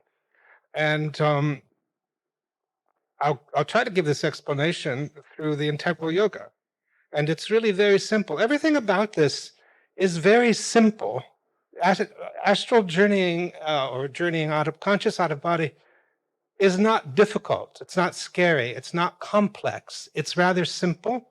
It depends on the individual. It can take a very short time to achieve. It can take up to, my experience with training people, 6-7 months, not much longer, depending on their diligence. It has nothing to do with intelligence. If you think you're not up to it or not worthy or not smart enough, nothing to do with intelligence. I trained a beautiful girl with Down syndrome, IQ of 66, who travels. And by the way, she doesn't have these handicaps in this state. It's wonderful. But at any rate, to address your question, very, very simply, as I experience it, the divine, through the central being, projects its consciousness, again, the divine central being, into each of us, to everything, not only sentient, but also the minerals and rocks and plants. So we have consciousness in this state. You who are watching and listening, you are conscious through the physical body, unless you're in samadhi right now, I don't know. You're conscious, this consciousness directed from the divine to the central being into us, with all the layers the Sri Aurobindo Mother talk about, the physical, vital, subtle, vital, mental, everything. We are experiencing, the consciousness is experiencing or having experiences or directing experiences through us, the physical, etc., etc. What is happening when you consciously go out of body is you learn that the body, the physical, goes into a sleep state while the vital and mental are still aware, still conscious. And there are various techniques to do this. Everyone finds their best way. So what is the I? The I is then the identical consciousness you are experiencing now, free of the physical body, using a vehicle, either the vital or the astral, as Sri Aurobindo, or the vital, as Sri Aurobindo would call it, or you can also use a mental vehicle to journey as well, the mental vehicle. So that's what the I is. It's really us, from the divine through the central being, projected consciousness, as we all are, free of the body, free of the physical body. How is that? You're silent. I got somewhere. What do you think? Did I try to explain it? Did I? We're getting there. I think the next step is to experience. That's the thing. It's a profound state of. Pardon? Your experiences. Oh, I have many experiences. It started a young age, and too many, and they're very personal. Well, what are you wondering? Maybe I can address that. Do you have a question behind that? Yes, Narad, anybody? Pardon me? What is your testifying here? I can't hear. Testimonial. Just one second. I'm hard of hearing as it is. I mean, what are you testifying here? Are you talking about the I to this man, or are you talking about your experience of out of body? I began by answering this man's question. Especially because this woman also used the word I a lot. And I think people are wondering, what is traveling? What is journeying? What exactly is it? It's not a dream. It's not this. No, I haven't spoken of my experiences. No, I'm not testifying. You're here to testify. Why don't you talk about your experience? How it happens? What is the first time? What did you feel? The first time? First time is rather funny. I underwent for me, it was about 6 months of training. I went to the IAC, International Academy of Conscious. I like them. They're good. I like them. And others. And I had developed a practice where I would set my alarm clock at 2 a.m. and the alarm clock would go off. I would turn it off and lie very quietly on my back. I'm a side sleeper, but I would lie on my back and I would there are two things to develop that I had to develop. I had to develop the empty mind was very important. You have to stop the thoughts, learn to stop the thoughts or quieten them or create a big space between them. And secondly, you had to increase your energetic body, had to increase what Sri Aurobindo calls the subtle physical. Had to be in a very vibratory state. The subtle physical becomes the vehicle. That's the energy Marc refers to. That's behind the astral. So I had done this practice in bed, which is basically just to detach, to go thoughtless, and to focus on an object, which is, for me, just was right here, just to focus here, go empty thoughts, allow the body to fall asleep. I had done this. This is the very first time I tried this after training and getting the subtle physical going, and it failed. And so I just thought, well, another day. And I rolled over on my left side to continue sleeping, and I toss and turn. I then rolled over on my right side, trying to sleep. I then rolled over on my left side, and I was shocked because I was lying right there. That's the first experience, was unexpected. There were two of me in bed. So that was the beginning. After that, there's journeying, as Marc's describing. There are levels. There are two. For me, there are two distinct dimensions only. There aren't, yes, to me, as he's describing, there are refinements and subtleties. There's not multiple dimensions. There's really one that becomes more and more refined. The light is a frequency. You experience the frequency as light and other things, or in the lower states. But yes, yeah. I think we need to go back to testify because we have no break. Thank you so much. It's great.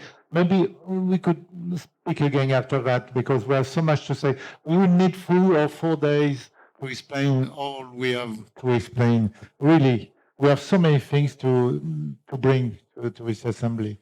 So many things. Believe me, we are just starting. So, could we have the break now? Is it? Are you ready? Thank you so much for you. Thank you.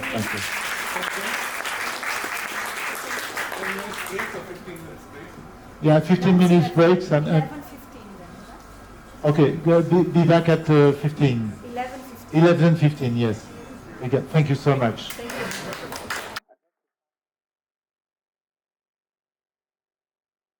Coming back to the presentation. Just an example.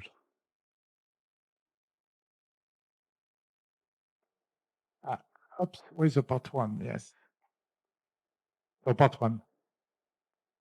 It's an extract from the book, I think. 0.001%.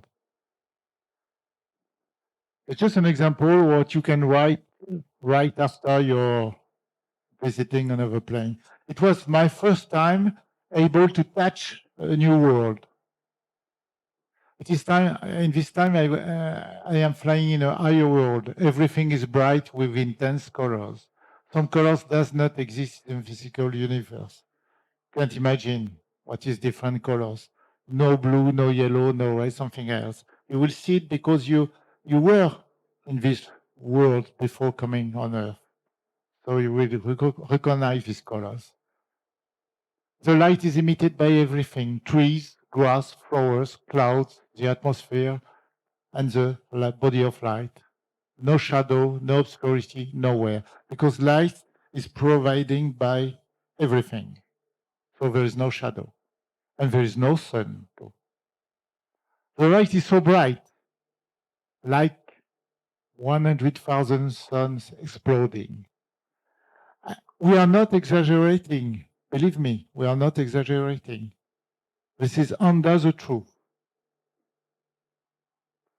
So you can say this is not true. No, we are under the truth. All softness everywhere, and joy and freedom. You feel so filled with joy, with vitality, love, so much love in every little thing that the soul is nourished for the eternity. You have so much love. One can need more. There is too much love, and God presence, the Creator. You don't have ease here in everything. This is not, you cannot, this is evident in every little light spark. It is very clear. There is no distance between you and the Creator. It's evident. God, light, love, knowledge, eternity, infinity, consciousness, only one thing unfolding in infinite variation. I'll try to get the right one. Part two. No more death.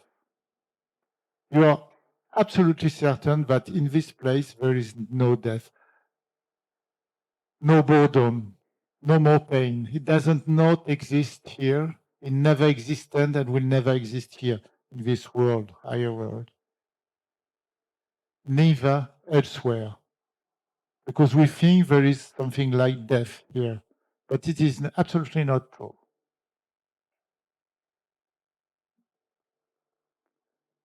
No place, no moment is a whole creation with no or less absolutely love, God, consciousness, exaltation, eternity. There is no place in all the creation there is less conscious, less love, less light. It's very difficult to explain, but you can feel it maybe. I know there's a strong silver link. We'll talk about the silver link. It's about to bring me back in the physical universe where I have a flesh body. It seems so strange to have a flesh body when you're out of your body. It seems like it's a dream. Incredible. I have a flesh body somewhere. Where is it? In a very dark world somewhere. It is a so strange idea when you are out of your body. You feel so free, so joyful. But I have a physical body, a heavy body somewhere. When I talk to another light being, I say, oh, I have to mention it. I have a physical body somewhere. And he can say, I see it because you have this Fred here. So you're linked to the body somewhere. Yes. The way you are able to see if somebody else has a flesh somewhere, you just watch it because there is this bloody light, pink light, with a thread linking to the body. So only let me hovering on the ground, watching a little flower 1 meter below me. Sometimes you have just a little time before coming back to the body. So you stay here and you just watch is here because it's so perfect. It's so perfect. You can stay here for 1,000 years without any feeling any boredom because it's so perfect. You can just watch it. It's so wonderful. So sometimes I did it. I just stay hovering over the grass, over a little flower, just be overwhelmed by the serenity, the beauty, the deepest, the depth of the beauty and the purity. And you understand that you could say it here forever. Just watching the beauty, the perfection. I'm not exaggerating at all. If you were there, you will make the exact observation. You could say it forever.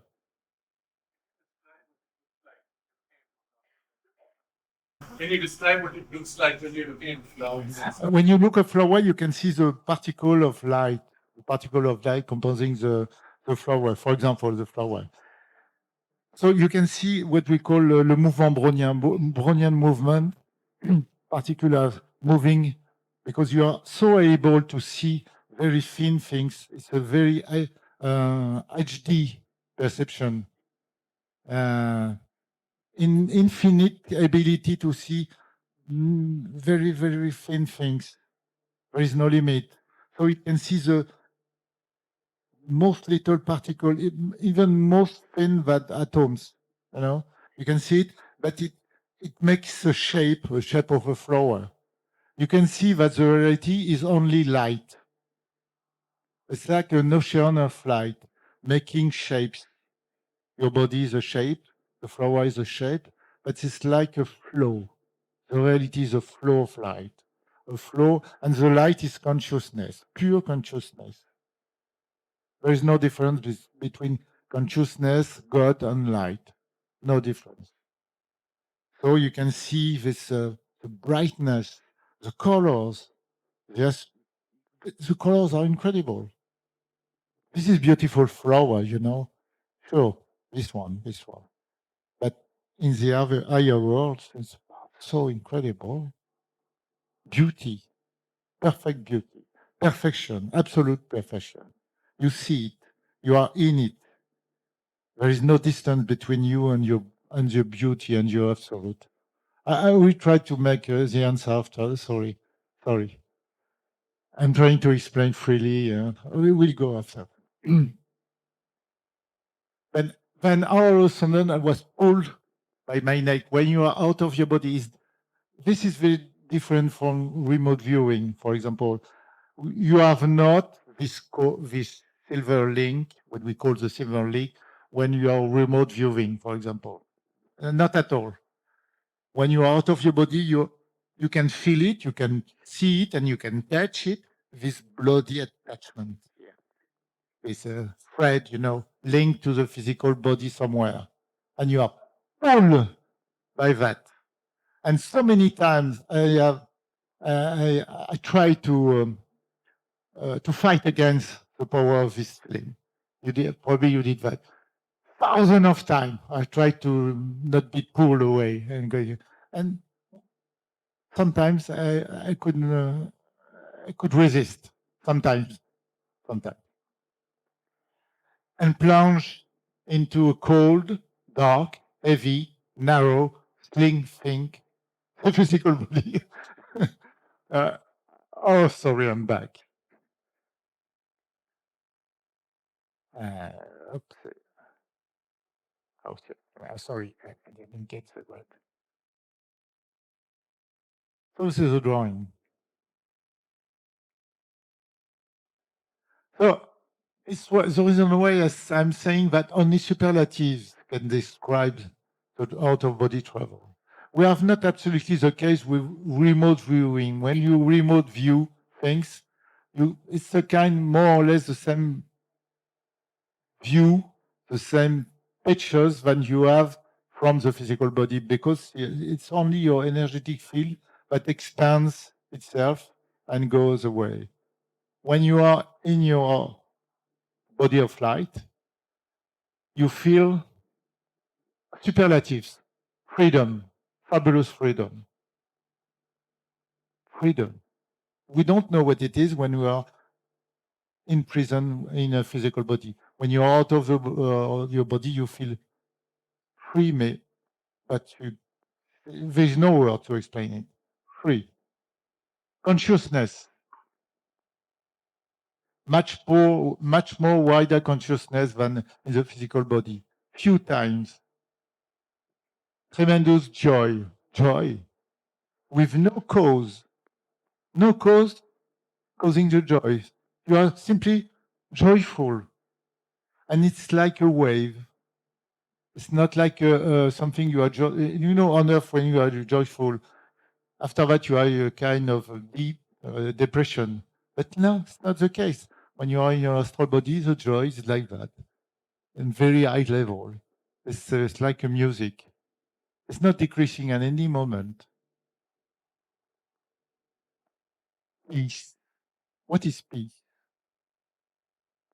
Maybe you know what is peace because you are practicing meditation or something like that on earth. But out of the body, the peace, wow. The peace because you don't have any more things to reach. All you can wish is here. At the very moment you are within all you can desire. You can't. You are not supposed to desire because you are all you can wish. Much more. So you are an oceanic peace, deep serenity. You are very joyful, but in a deep serenity. You understand what I mean? At the same time, you are in a very deep serenity and very joyful.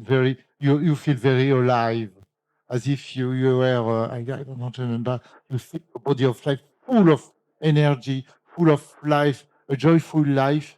It's chanting, and you can hear the creation, the music of the creation.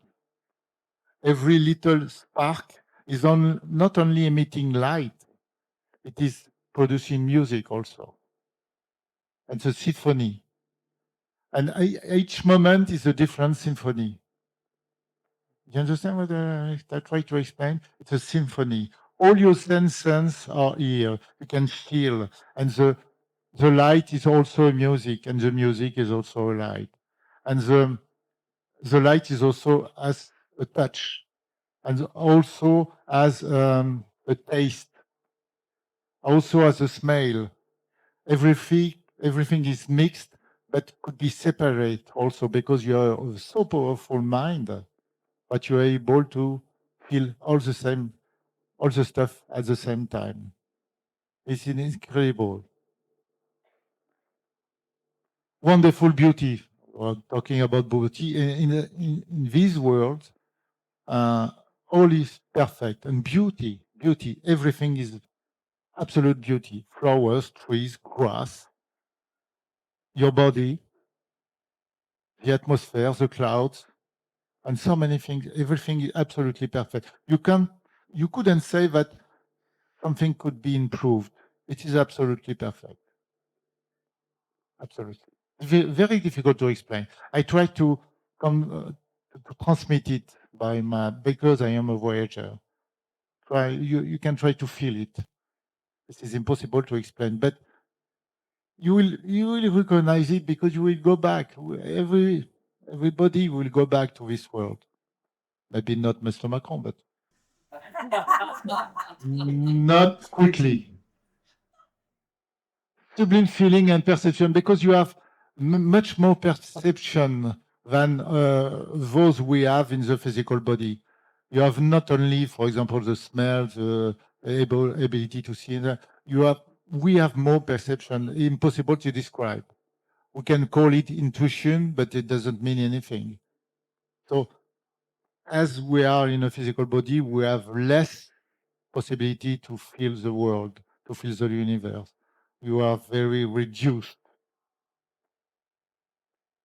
much in a very strange thing, the physical body.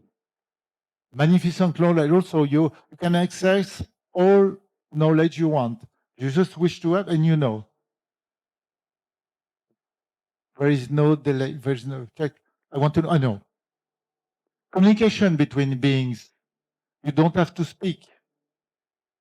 You just exchange balls of information. It's instantaneous. For example, if I met a guy or being, I would say, and he told me, okay, I have been incarnated on Earth, for example, a few centuries ago. I want to know what was that. He just sent me a ball of light, and I knew everything about his life, every little thought, every little act. I know everything if I want. It's a complete information with images, with feelings. Everything is present. The communication is 100% true. I have a complete information. I know each detail of his life on Earth.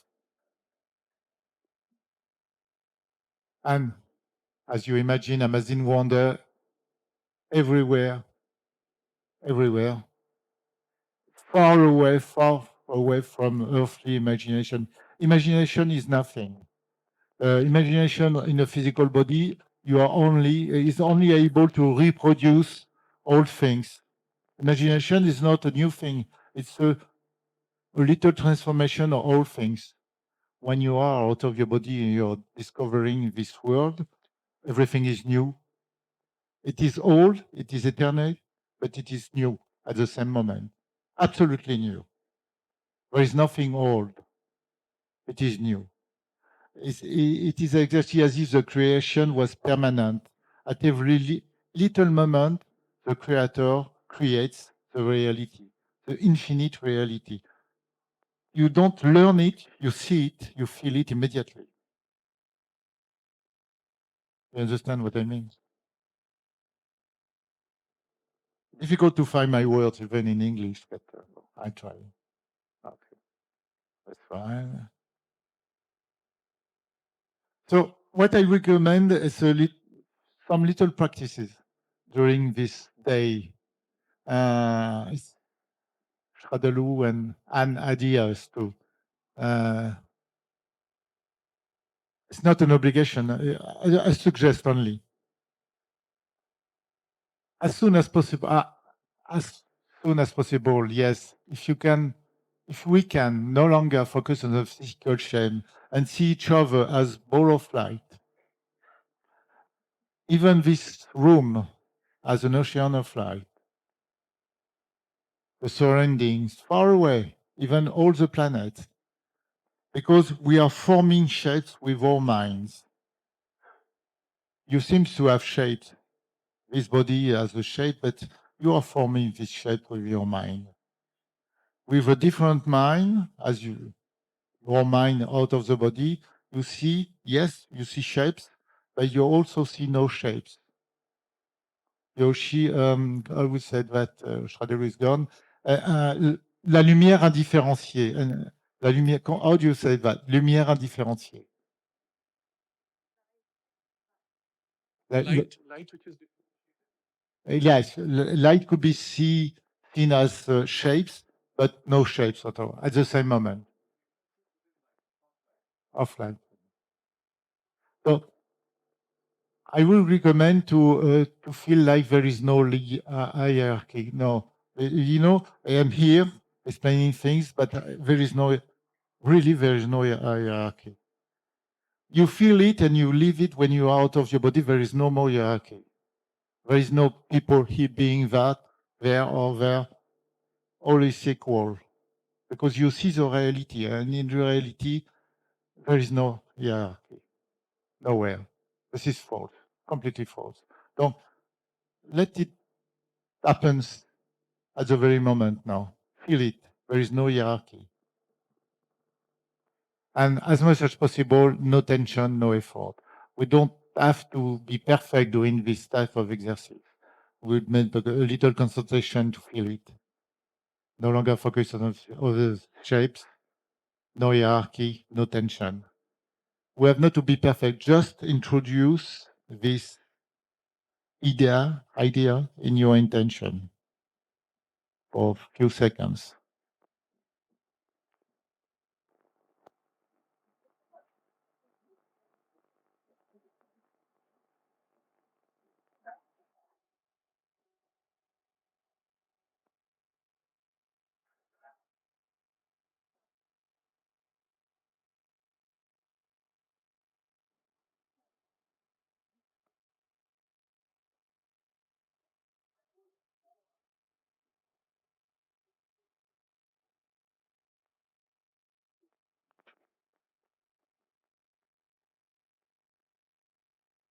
And let's move on.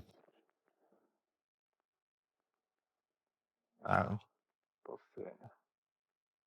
I will go back.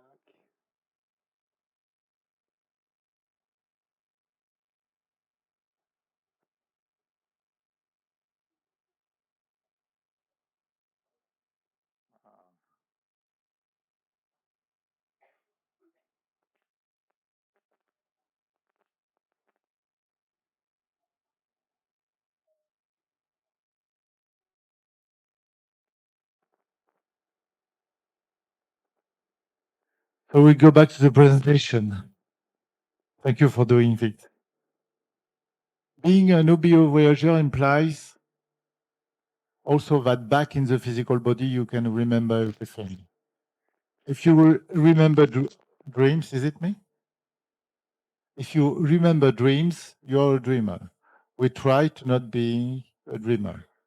Out-of-body traveler is not a dreamer. But it is, we have to fill the physical body with the memory. You know, Shradelu was talking about that. I was studied 25 years ago because I would like to understand what is the process. So the ability to put the memory to the physical body is correlated, according to me, to the number of OBE experience you had since the birth and the duration of the travel.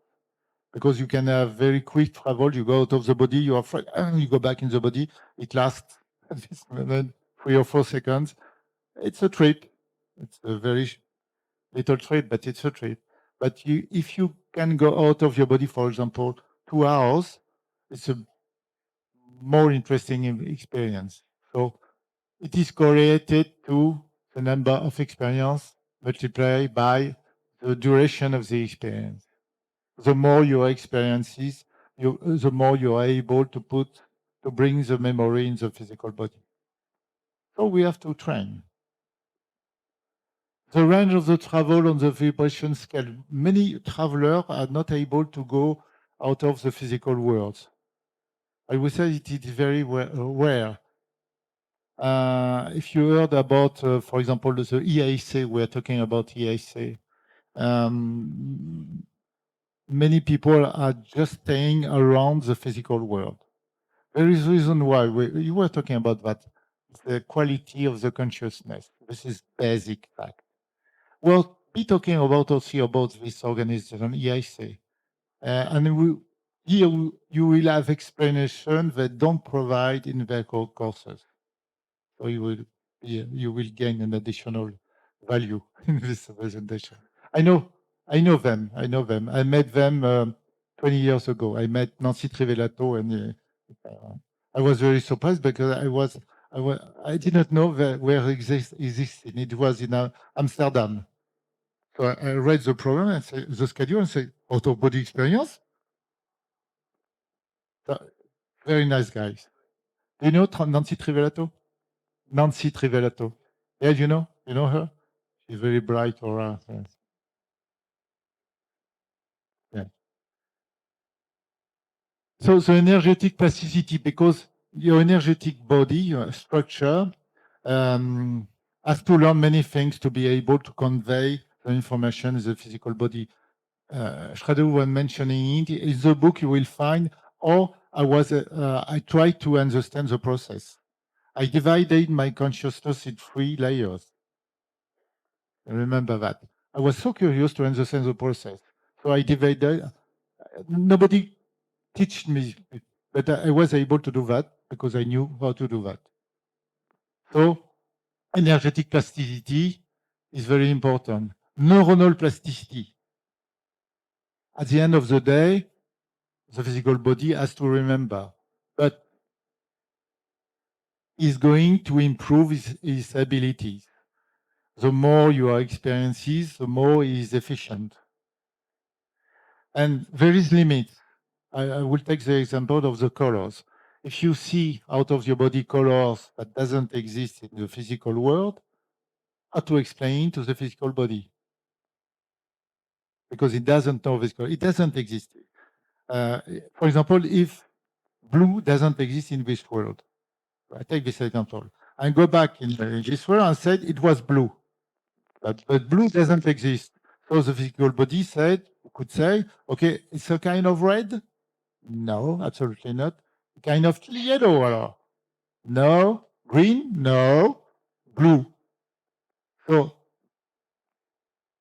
it's very difficult. There is limits for the recording the memory, because the physical body has to know before what is supposed to record. And there is the example of colors, but there is many more examples. So there is limits for the recording the physical body. It's the reason why, for example, people who lived what we call near-death experiences are absolutely unable to explain some facts.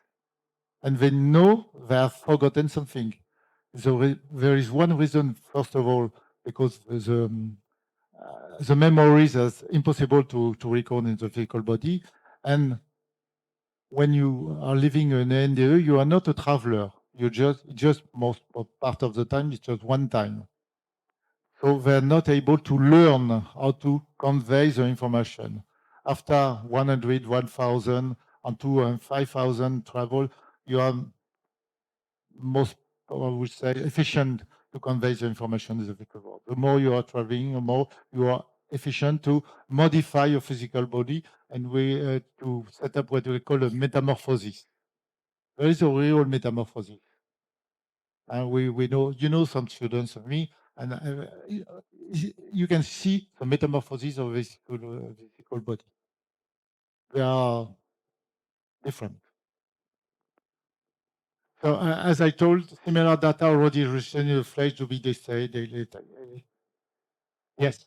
I'll just add a point what he's saying about the biology itself changes, becomes more adaptable, becomes more conscious, and is able to register impressions which belong to a higher grade of consciousness until it becomes familiar to the body. And all of you here will immediately recognize what he's talking about, what we've been speaking of as transformation of the physical consciousness, though by a lesser grade, by a higher grade, but lesser than what we would want it to be. Nevertheless, it's a transformation in the return, which he's used the word metamorphosis. Metamorphosis. Thank you, Shravelu.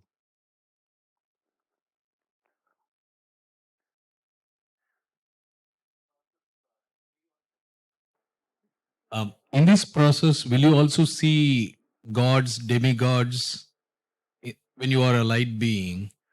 Yes, I was very surprised, if I understand your question, meeting God during my travel, because I didn't believe in gods. I didn't believe in angels too. When first time I met an angel, I thought it was a joke, and I tried to destroy him. Because I thought that somebody was cheating at me and was cheating, projecting an image to play with me. So I tried to destroy it, but this angel was real, so he didn't. I told he didn't pay attention to my try to destroy. He gave me. The second time I met an angel, I discussed with him. I go directly to him and say, "Okay, you have an angel. Why do you have these things on your back? What is it for? Because you do not need to fly." And first response was, he said, "Okay, You have feet here. What is it for? It doesn't need it to go away because you can fly. So it was the very beginning of the exchange between me and the angel with, comment on dit les ailes, the wings, so big wings. So we have a few minutes talking with this angel because before I didn't believe in angel. So I have to meet them. And then meet also gods, human gods. I was very surprised. Oh, okay, probably you, so big guys, the hope. Okay, we'll go back maybe. In synthesis, the Voyager has absolutely no doubt that the travel was real. That's the difference between lucid, so-called lucid dreams and real out-of-body travels. You have absolutely no doubt. You don't say, you don't ask for, was it real? You know that it was more real compared to what happens in the physical body. You absolutely know. You know. You don't have to ask somebody, Fradalu or me. You don't have to. You know. It's much you. You are under the carpet. Yeah. Because the footprint in the physical body is so deep, is so strong, you will never forget it. It is a strong print in the physical body. This is mostly for the beginners. They think that this information is the most important they could transmit to others. What is this information? That we are not, absolutely not our physical body. We can exist without the physical body. I have students, I had students, that suddenly, I have an example, for example, the guys, it was in guy in his almost 60, and he was trying to get out of the body for 30, 40 years. He couldn't manage. And suddenly, a certain night, after only reading my book, he was able to get out of the body 3 times. He was kind of top manager in insurance stuff in the east of France. The day after, he called me and he told me, I'm quitting my job. I'm quitting my wife. I quitting everything. And I went to my conference and open my window and say, hey, stop it. Stop everything. I have something to say. Stop work. Stop everything. I say, okay. His name was Jean-François. I say, stay calm. Don't change anything to your physical life. Just let the time do the real. But it's not. It wasn't the first time. It wasn't the first time that a new Voyager would like to change everything. It's an earthquake for them because they were supposed to know before that because they tried to get out of the body, but you don't know anything before going out of your body. You suddenly are facing the reality, and it is completely different from what you can imagine before. We are talking about our body, but you absolutely don't know anything about that, except if you have ever done it. You have no idea of what it is. It's exactly what I say to my students. You will part of the next session, and each session I say to the students, okay, you don't know why you are here, except if you are already an out-of-body experience. You have no idea why you are here. Maybe you would like to fly, but you have absolutely no idea what you are trying to do. Absolutely no idea. Even if you can use your imagination, so you have no idea. And after they achieved their first out-of-body experience, they came to me, they came back to me and said, but you were right, absolutely right. I couldn't imagine. It's completely different, but it's far over your expectation at the same time. So the value, the system value, the value of system is deeply modified. And each time you're traveling, you just learn that you don't know anything. After that, sorry, after that, I will answer your question. I know you have thousands of questions. yeah, just one, but okay, we will see it after. Thank you for having so much question. So each travel modify, I'm still there, but frequently I go back to my body and say, okay, what I thought I understood, no, I understand no more. What is time? What is space? What is mind? Each travel is could completely erase what you think you know. So this is particular. You learn that you don't know nothing. You don't know nothing each time. Okay. In synthesis point 5, we clearly see that we are in a dream. We are in a dream. This is a dream world. I'm not exaggerating. We are still sleeping. We are all sleeping, all dreaming, including me at this moment. Deeply sleeping. I'm not exaggerating. We are sleeping very quietly. We are dreaming. We are imagining things, dreaming. This is true. We only remember, at this moment, I only remember what is the no dream state. That's it.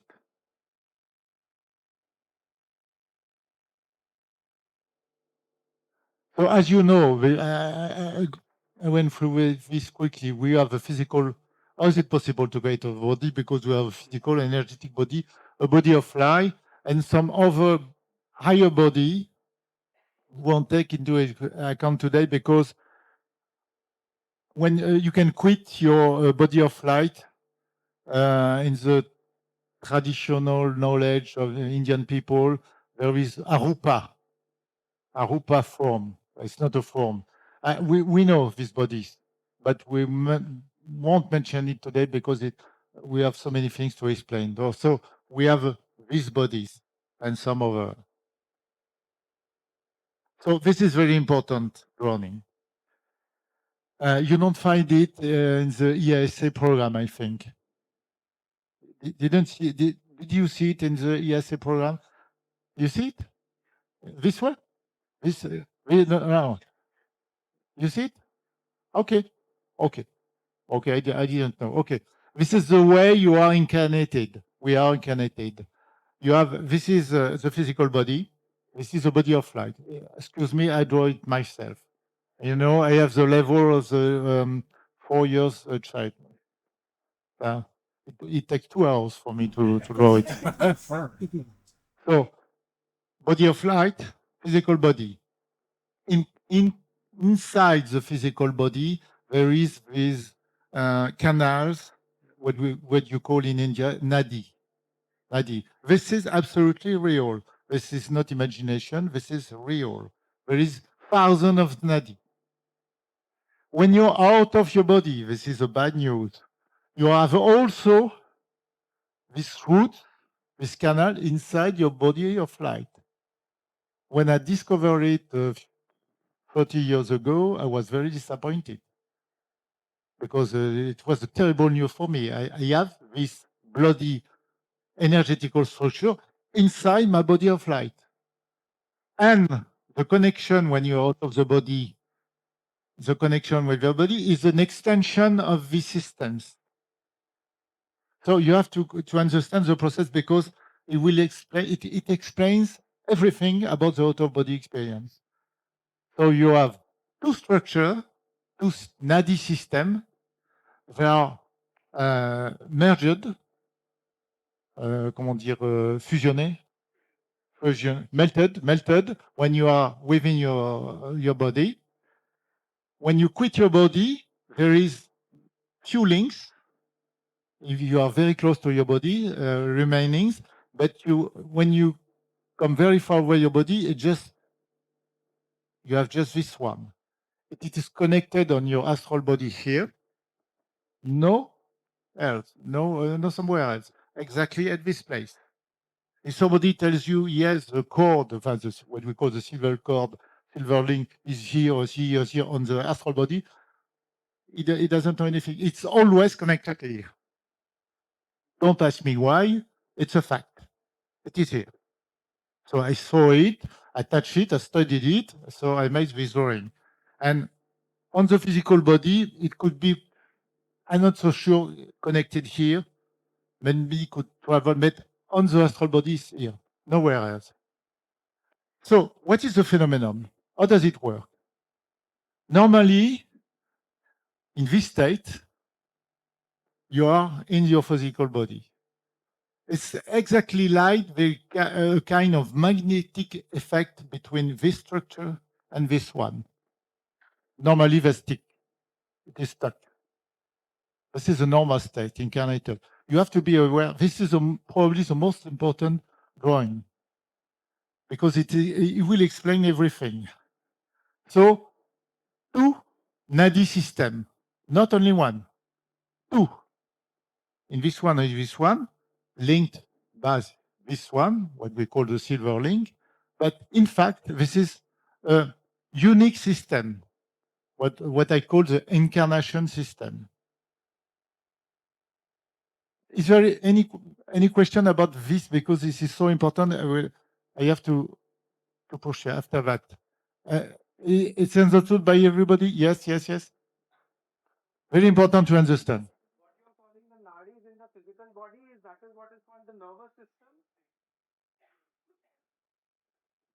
What you're calling nadis in the physical body, is that the same thing that is called nervous system? No, What we are talking. no, absolutely not. No, this is the Nadi system. You, the Nadi system. It's absolutely not. It's correlated, yes, with every function, every cell of the physical body. But it's a system itself, on itself.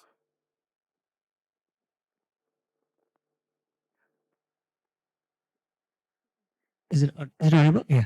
So you've drawn in that chord, you've drawn little things. Yeah, different things. Yeah. So what does that signify? Like, you know, these. This one? No, in the chord from the physical to the astral body, on the side you have drawn little marks. This is the light from the cord, because it's there is a blue light around the link, what we call the silver cord. We call it in France the silver cord. It's emitting a light.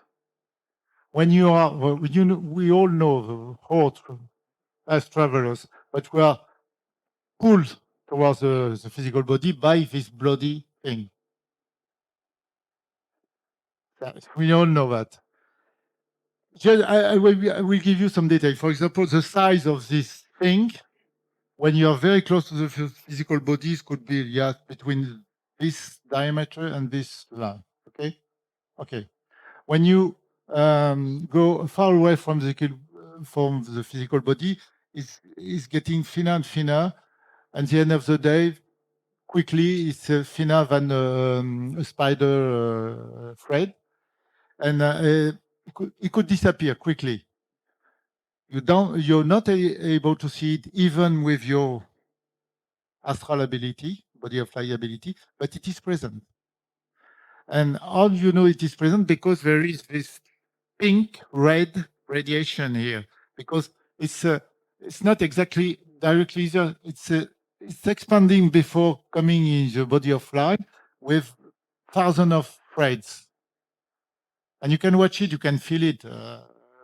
Many years ago, I just like to study it, and I watch it, and I put my hands of light inside, and I examine it.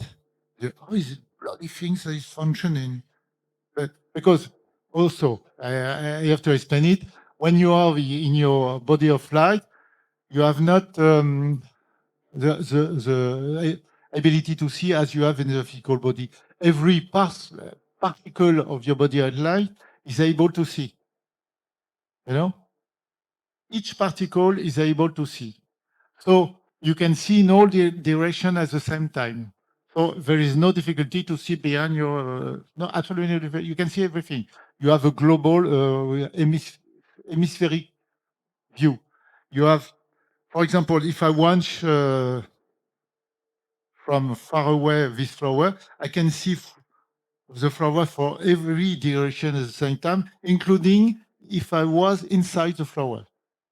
So it's very easy. It's a question of focus of the consciousness. It's very easy.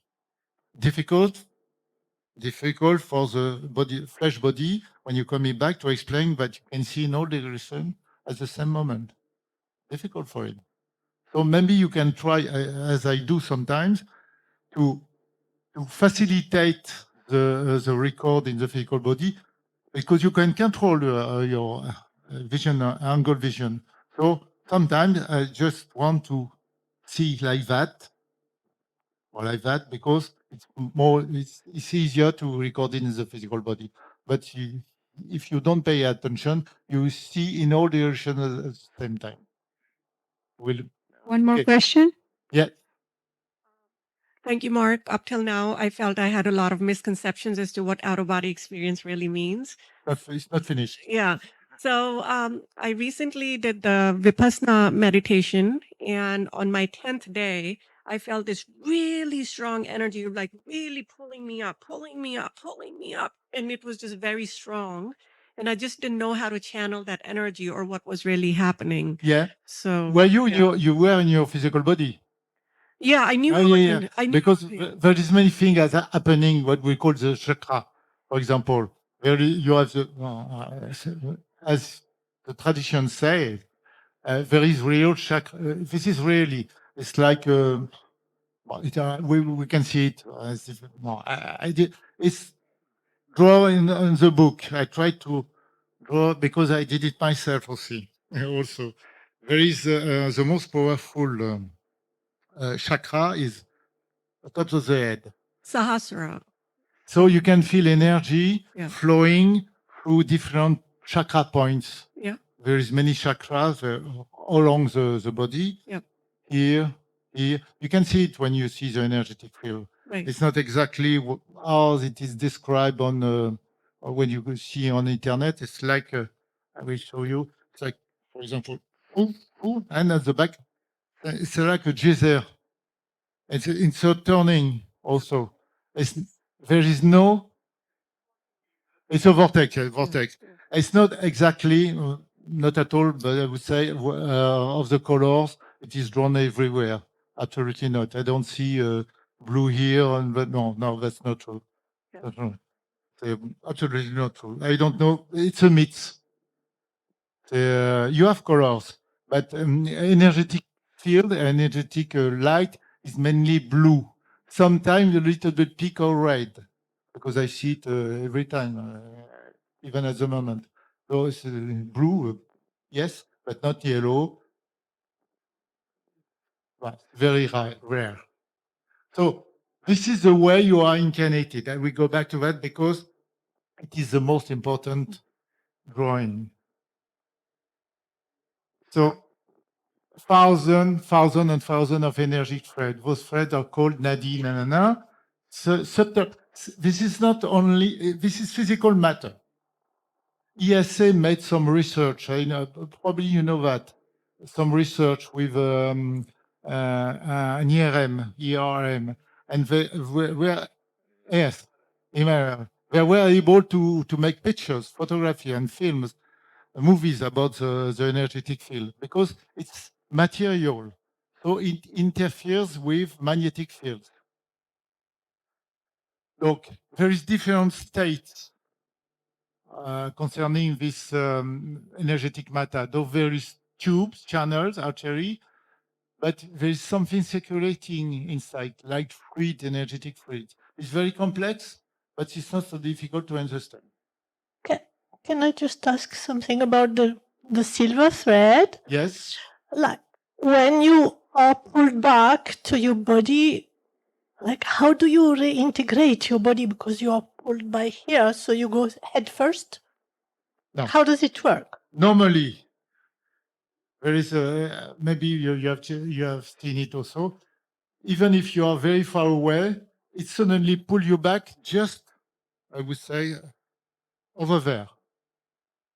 Immediately, even if you are at the other side of the galaxy, suddenly you are here, and the second after you are absorbed by your physical body. There is two processes, and you fill in them up. Say, two phases. Okay, and you are and you feel into this body, flesh, and it's like a magnetic attraction. It is a magnetic attraction. I will go back to that. It is very important to understand that. And we take another question. You said before that you see trees and flowers and beautiful things. Does it mean you see the earth, or is it a different environment? Because related to that, what happens if you go to a war zone, for instance, as we have several? To where? Okay. If you go to a war zone like Ukraine or Gaza, Yeah. would you see destruction, or would you still see the flowers and the trees? You see what is physically existing. Yeah. You see exactly what is existing. If you stay in the physical world, I saw many when I was younger.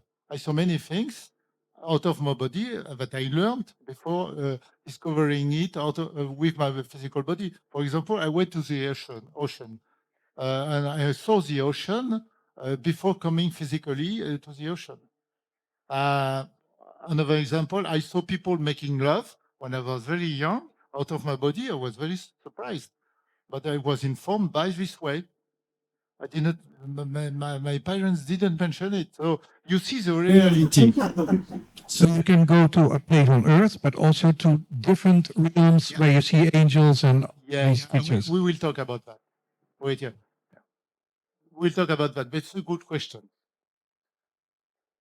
So we go back to the framework. So you understand that the light body, that is more or less your real body that you keep for millions of years, if you want, is connected with the physical body by thousands of energetic fields. This is very important. So I continue.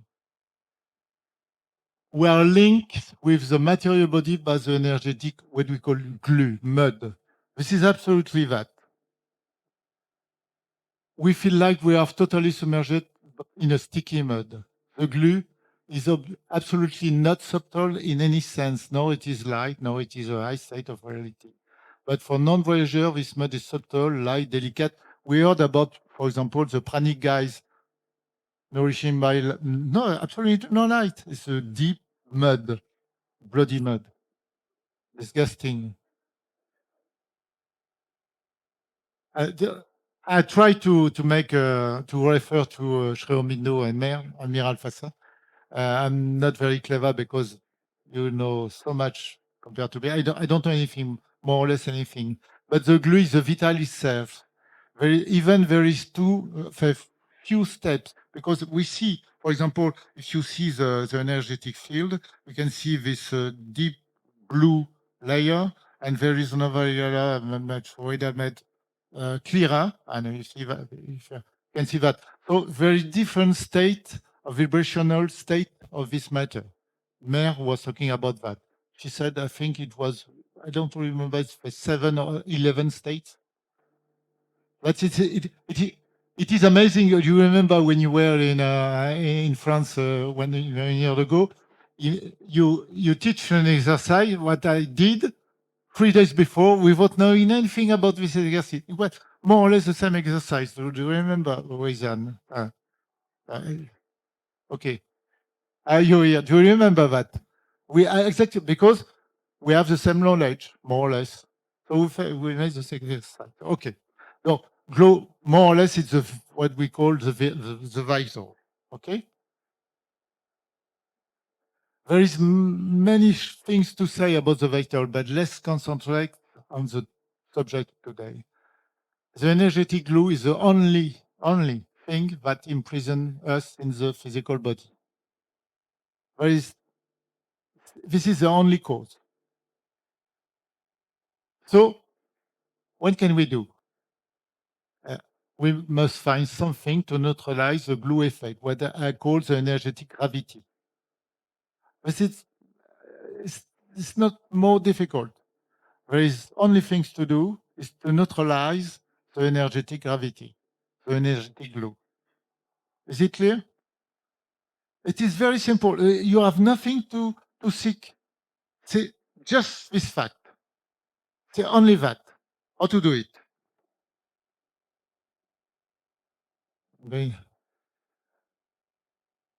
Okay, if we want to neutralize the glue, We don't need to be spiritually advanced. For example, Shraddhalu is very advanced. Yeah.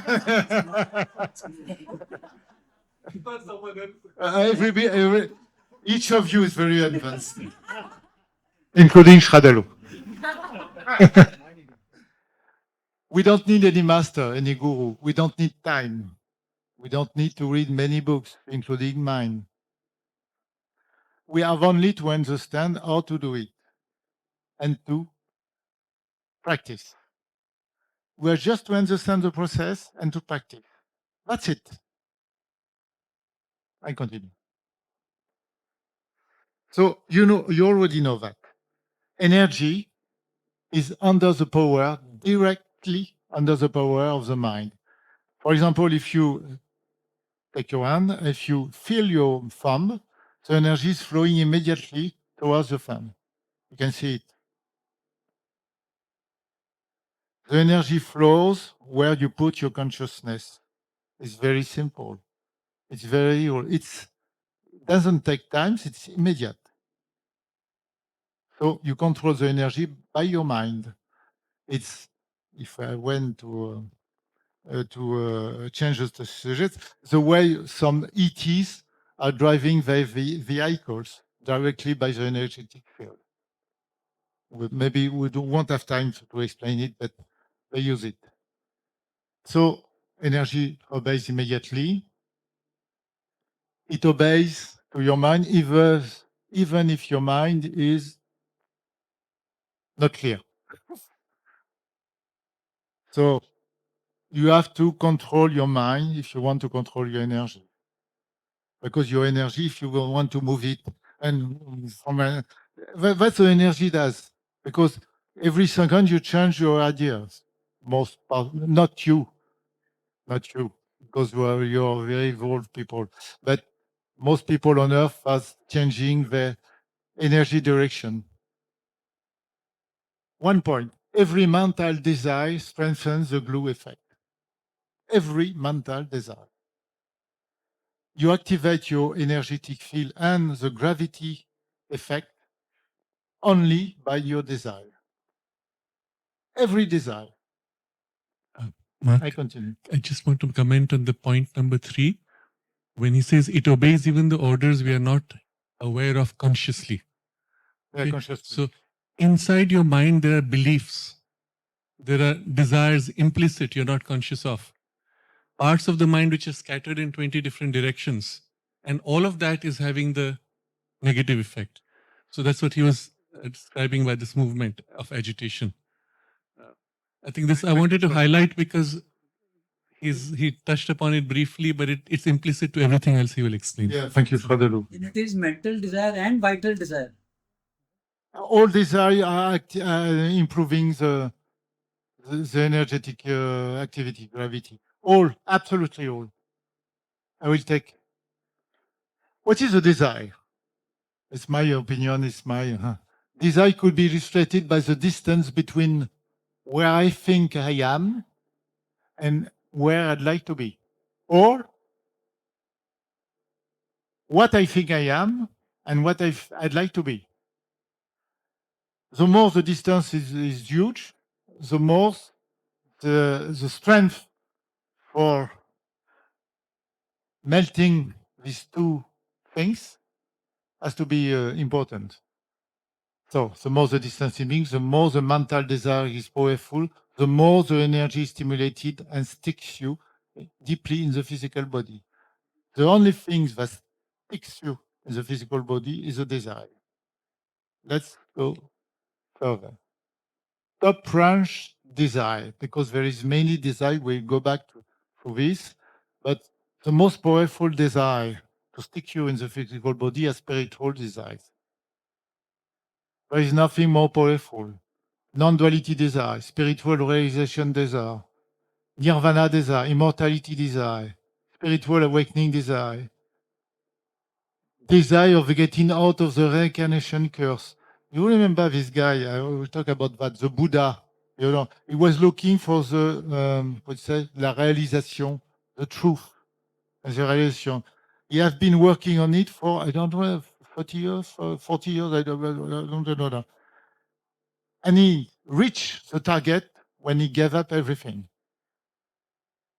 At this very moment, when he said, okay, I was not absolutely not successful. I tried everything, but I couldn't reach the target. So I give up. And he became Buddha at this moment. Because what? Because of what? Because there is no more desire.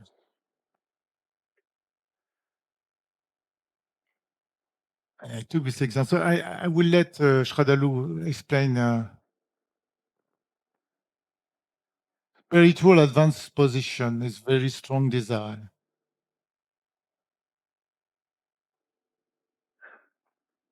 What happened when you are you provide egoism, you do practice sleeping meditation. I'm sorry because I don't practice any meditation, but I met many people in my life. It's beginning to be a long life. They said they are meditating, and you see, because you see the energetic field, that they are just sleeping. Just sleeping. This is very quiet. I'm cool, but I'm sleeping. I don't practice any meditation, but according to me, if I meditate, I must be fully aware as much as possible. So Shradalu knows about me because I'm not very fond of people simulating advanced position, spiritually advanced position. There is not you, absolutely not you. There is nobody in this room simulating anything. But probably you have met some people simulating. Okay? Simulating. And when you are simulating, you give ego lessons, for example. Your ego is so, you should let your ego give away, but your ego is too strong. You have a too big ego. But just, they are talking about their ego. You're already there. If you are nice, when you are not successful reaching spiritual target, if you are nice, you still be a friendly, pleasant human being. But if you are not nice, you become a haughty, cold, eggy, constipated guy. And I met many. You see what I mean? Okay. Oh, make it up. Sorry, I'm a little bit not correct, spiritually correct.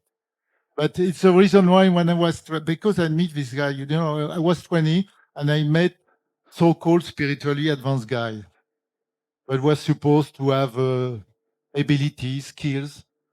And I immediately saw that it was false. So I thought when I was 20 that every human being, so-called spiritual, has false spiritual. So I just get rid of everything. Everything. I don't want to meet them because they are false. It takes time. It took time to meet Shradalu and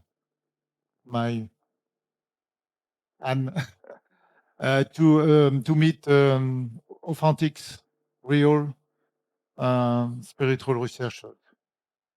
But for many years, I just stay silent without taking any guru and so on and so forth.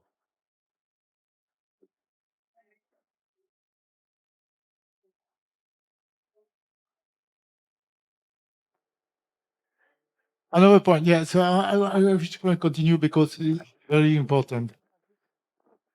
So I was talking about Mr. Siddhartha Gautama, but we have to give up all those spiritual desire, and probably we talk about it when there is a different way to do it. So I will let you explain because we have the same view, and to be open, put it in your intention, and to surrender. Would you say a few words about it? Because we are exactly the same opinion. But my way is very different from what Shradalu has, and from. Okay. He's referring to a conversation we had regarding the vocabulary that Sri Aurobindo uses of aspiration as distinct from desire. So everything he's describing which is binding you is the desire, But he will say also in separately, you must want, but you must have intention, he says, you must have an intention. So then I told him, Sri Aurobindo uses the word aspiration. And he went, yes, that's exactly. So it's the vocabulary you will recognize. Desire is something which is sticking and driving and pushing, pulling you. Whereas aspiration is a state of in which you open yourself and are aligned in a deeper purpose with your consciousness turned, and then to that there was movement of giving yourself in a self-surrender, a conscious surrender, where everything which would have been cause for desire is now dissolved and given up. So that's that state. And implicit to that is that state which Sri Aurobindo refers to as equality. Because there's nothing you need, there's nothing you want, you simply are in that state. And yet there's an aspiration and a purposefulness. It's so important. Thank you, Scott.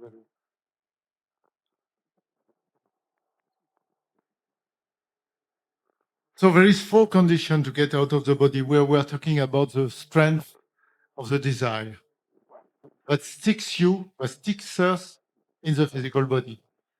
So I have identified 4 conditions. First of all, the intention. We'll go back to the intention. What is the intention? Awareness. No awareness, no real out-of-body travel. You only have a dream. We are not talking about dreams. We are talking about experiencing the reality. Stasis. Physical stasis, mental stasis. We need it. We were talking about that. Mental stasis, mental emptiness. Peace, which is a core condition. Peace means what? It means that there is no strength provided to the energetic fields that can stick you in the physical body. If you are in a real peace, at some time you feel balanced. You know? Why do you feel balanced? Because the energetic field slowly is getting away from the physical body. Probably most of you have felt it. You feel like that. The links are getting less and less strong, and you feel that. It's a good thing. Okay? Intention, awareness, stasis, and peace. Well, is there any question? You have a question. What is stasis? Stasis, don't move anything in the physical body. Don't move anything in your mental, physical mental. Stasis, because if you move the physical body, you need, for moving the physical body, you need the energetic field acting, processing, controlling the body. So if you don't move, it will release the energetic gravity. So you mustn't move. You could say that the physical body has to sleep. Yes, he has to sleep, to stay very calm, to sleep, but you have to be fully aware. There is another organization in the world which called Monroe Institute. Maybe some of them are. So they are, well, Monroe Institute, you know what. So they are talking about this state. They call it, for example, focus 10 or focus 12, which is a state of stasis. So your physical body is sleeping, but you are fully aware. So anyway, it's the same problem. We have to make the glue effect disappear. I have a question on in your personal case. Yeah, I'm sitting here. Okay, sorry. In your case, you had all these experiences very young, extremely young. So does it mean you already had no desires or no ego when you were super young? Alors, yes, I will answer your question, frankly. When you go in a physical body, you choose your parents and you choose specific topics. I choose my parents, physical parents, because of the certain quality of energy. In this family, they are very strong. For example, my mother is still alive. She is very old. But there is also a quality of fluidity, not only strength, but fluidity. So this is why I was able very soon to go out of my body. It happens spontaneously. I was lying on the bed, I was very tall, and suddenly the ceiling was I was just facing the ceiling, balancing out of my body. Like that. So it's the same phenomenon. The energetic field has to get rid of the gravity has to be more or less zero, energetic gravity. So I think it happens to many people, but they just are not aware of that. And when we are older, they forget everything because the ability to forget is very developed on Earth. Yes, oblivion. This is a little bit strange. Oblivion. Many people are forgetting what were living with their babies and children. For example, when my students, I ask them, okay, who is able to remember when you were 6 months old, 6 months, or 1 year? Who is able? I do that.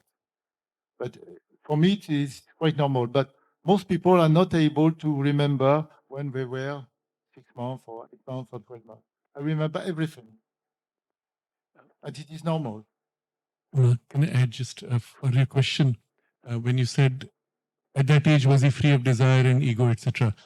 His point is you don't need to be permanently free of desire and ego. You just need to be free of desire for that moment when you want to have the experience. Yes. So he might have been relaxing, and for that moment, he relaxes into that state of freedom and he gets the experience. We go back to that. You're absolutely right. And the other thing for him was also that he had the sense of the familiarity of the experience from past life recall, which made it easy for him to slip into that state without even intending it.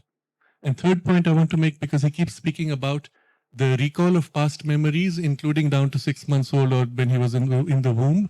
How does that happen? And this you find Sri Aurobindo explains, when the mind opens to the subliminal, the inner mind is what retains all these memories. So that's one of the features of his life, that this gap has been bridged enough that he has continuous recall of memory without having made any effort, which means then benefits of work done in the past is spontaneously available. You're right. Thank you.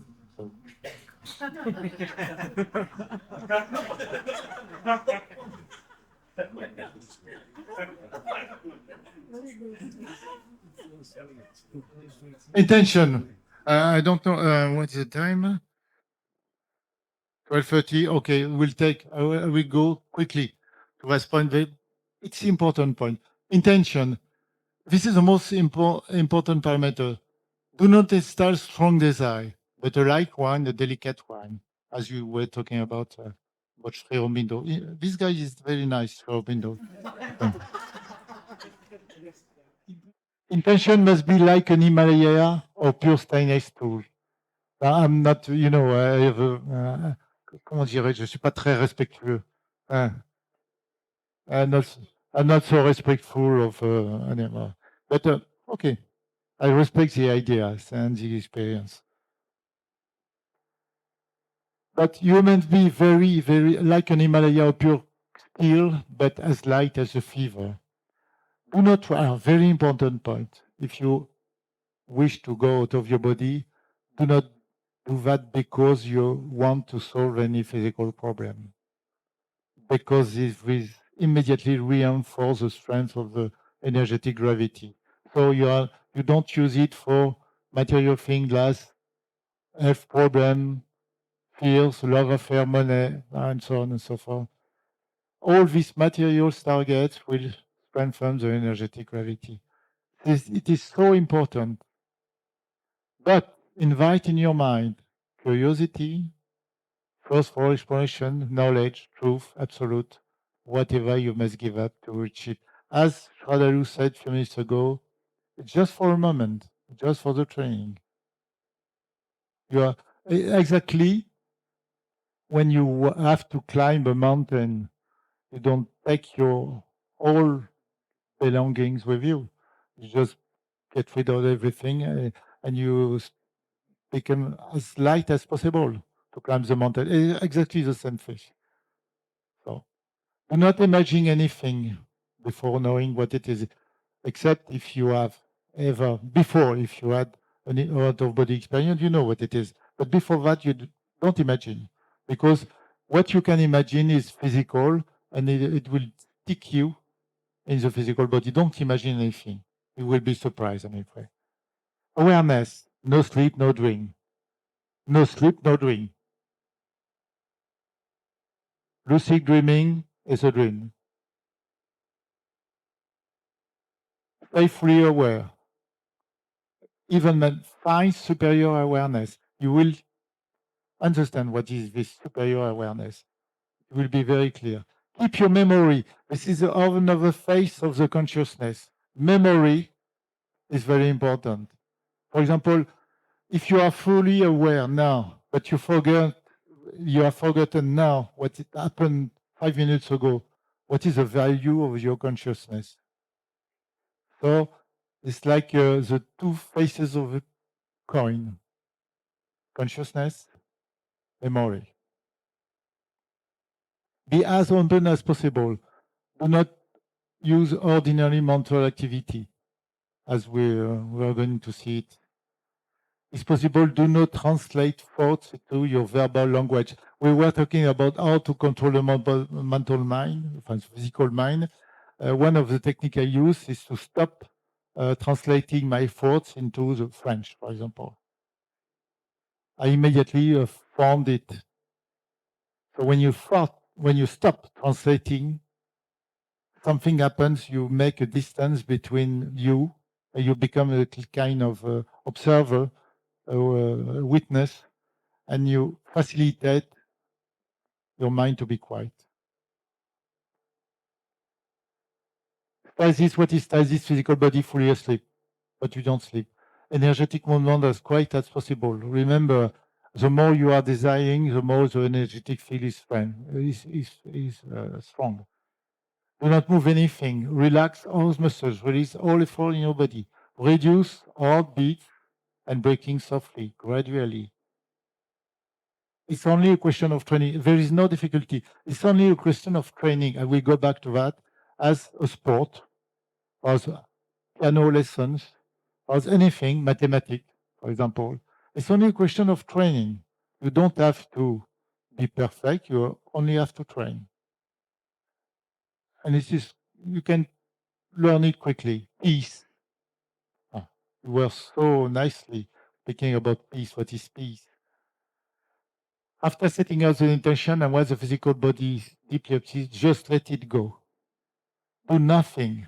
Do not even put in your mind the out-of-body desire. Because if you put this desire in your out-of-body, for example, for 20 years, you won't be able to go out of your body. You have to let the desire go. Most part of the time, the first out-of-body travel control is when you give up the desire to go out of your body. It happened at this very moment. You stop the exercise and suddenly you go out your body. First time. It's very surprising. It's like that. Huh? So, I go back. Relief are very important. We go back to that.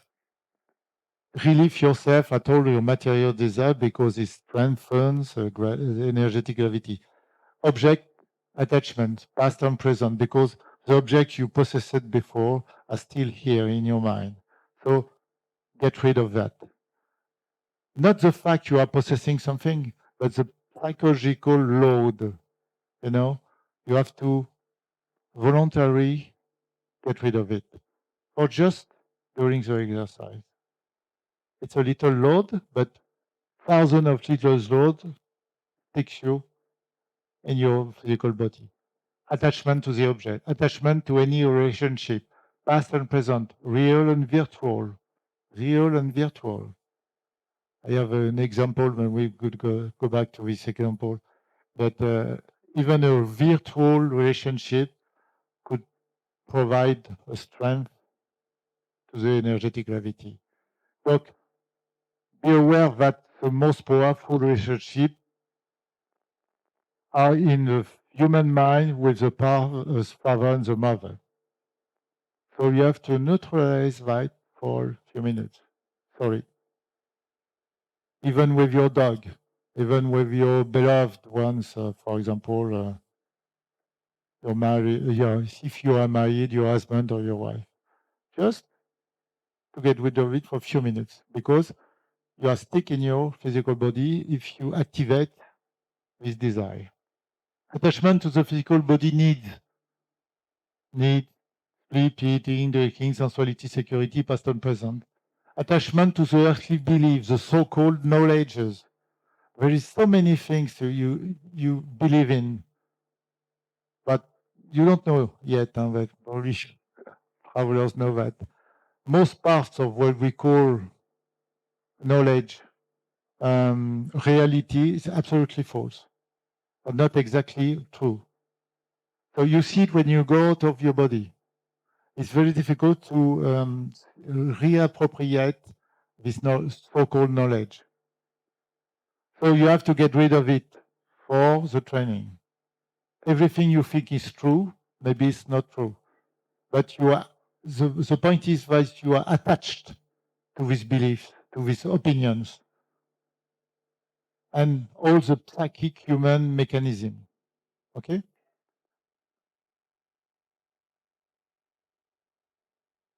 Look, we'll finish by that. This is a symbol theorem. If the intention force to move out the body exceeds the energetic attraction forces, you will immediately get out of the body. This is very simple. It's a question of a conflict of forces. There is no more than that. So you have to reinforce your intention, or you have to decrease. There is another way. So energetic attraction. That's it for the morning. I'd like to suggest something. As a rule, when we have something which is of a sufficient depth, which is experiential, rather than just simply dissipating, we can take a moment to remain very quiet in an assimilation of all that we have discussed, internalizing, fixing it within us, and maybe taking an intention to put it into practice.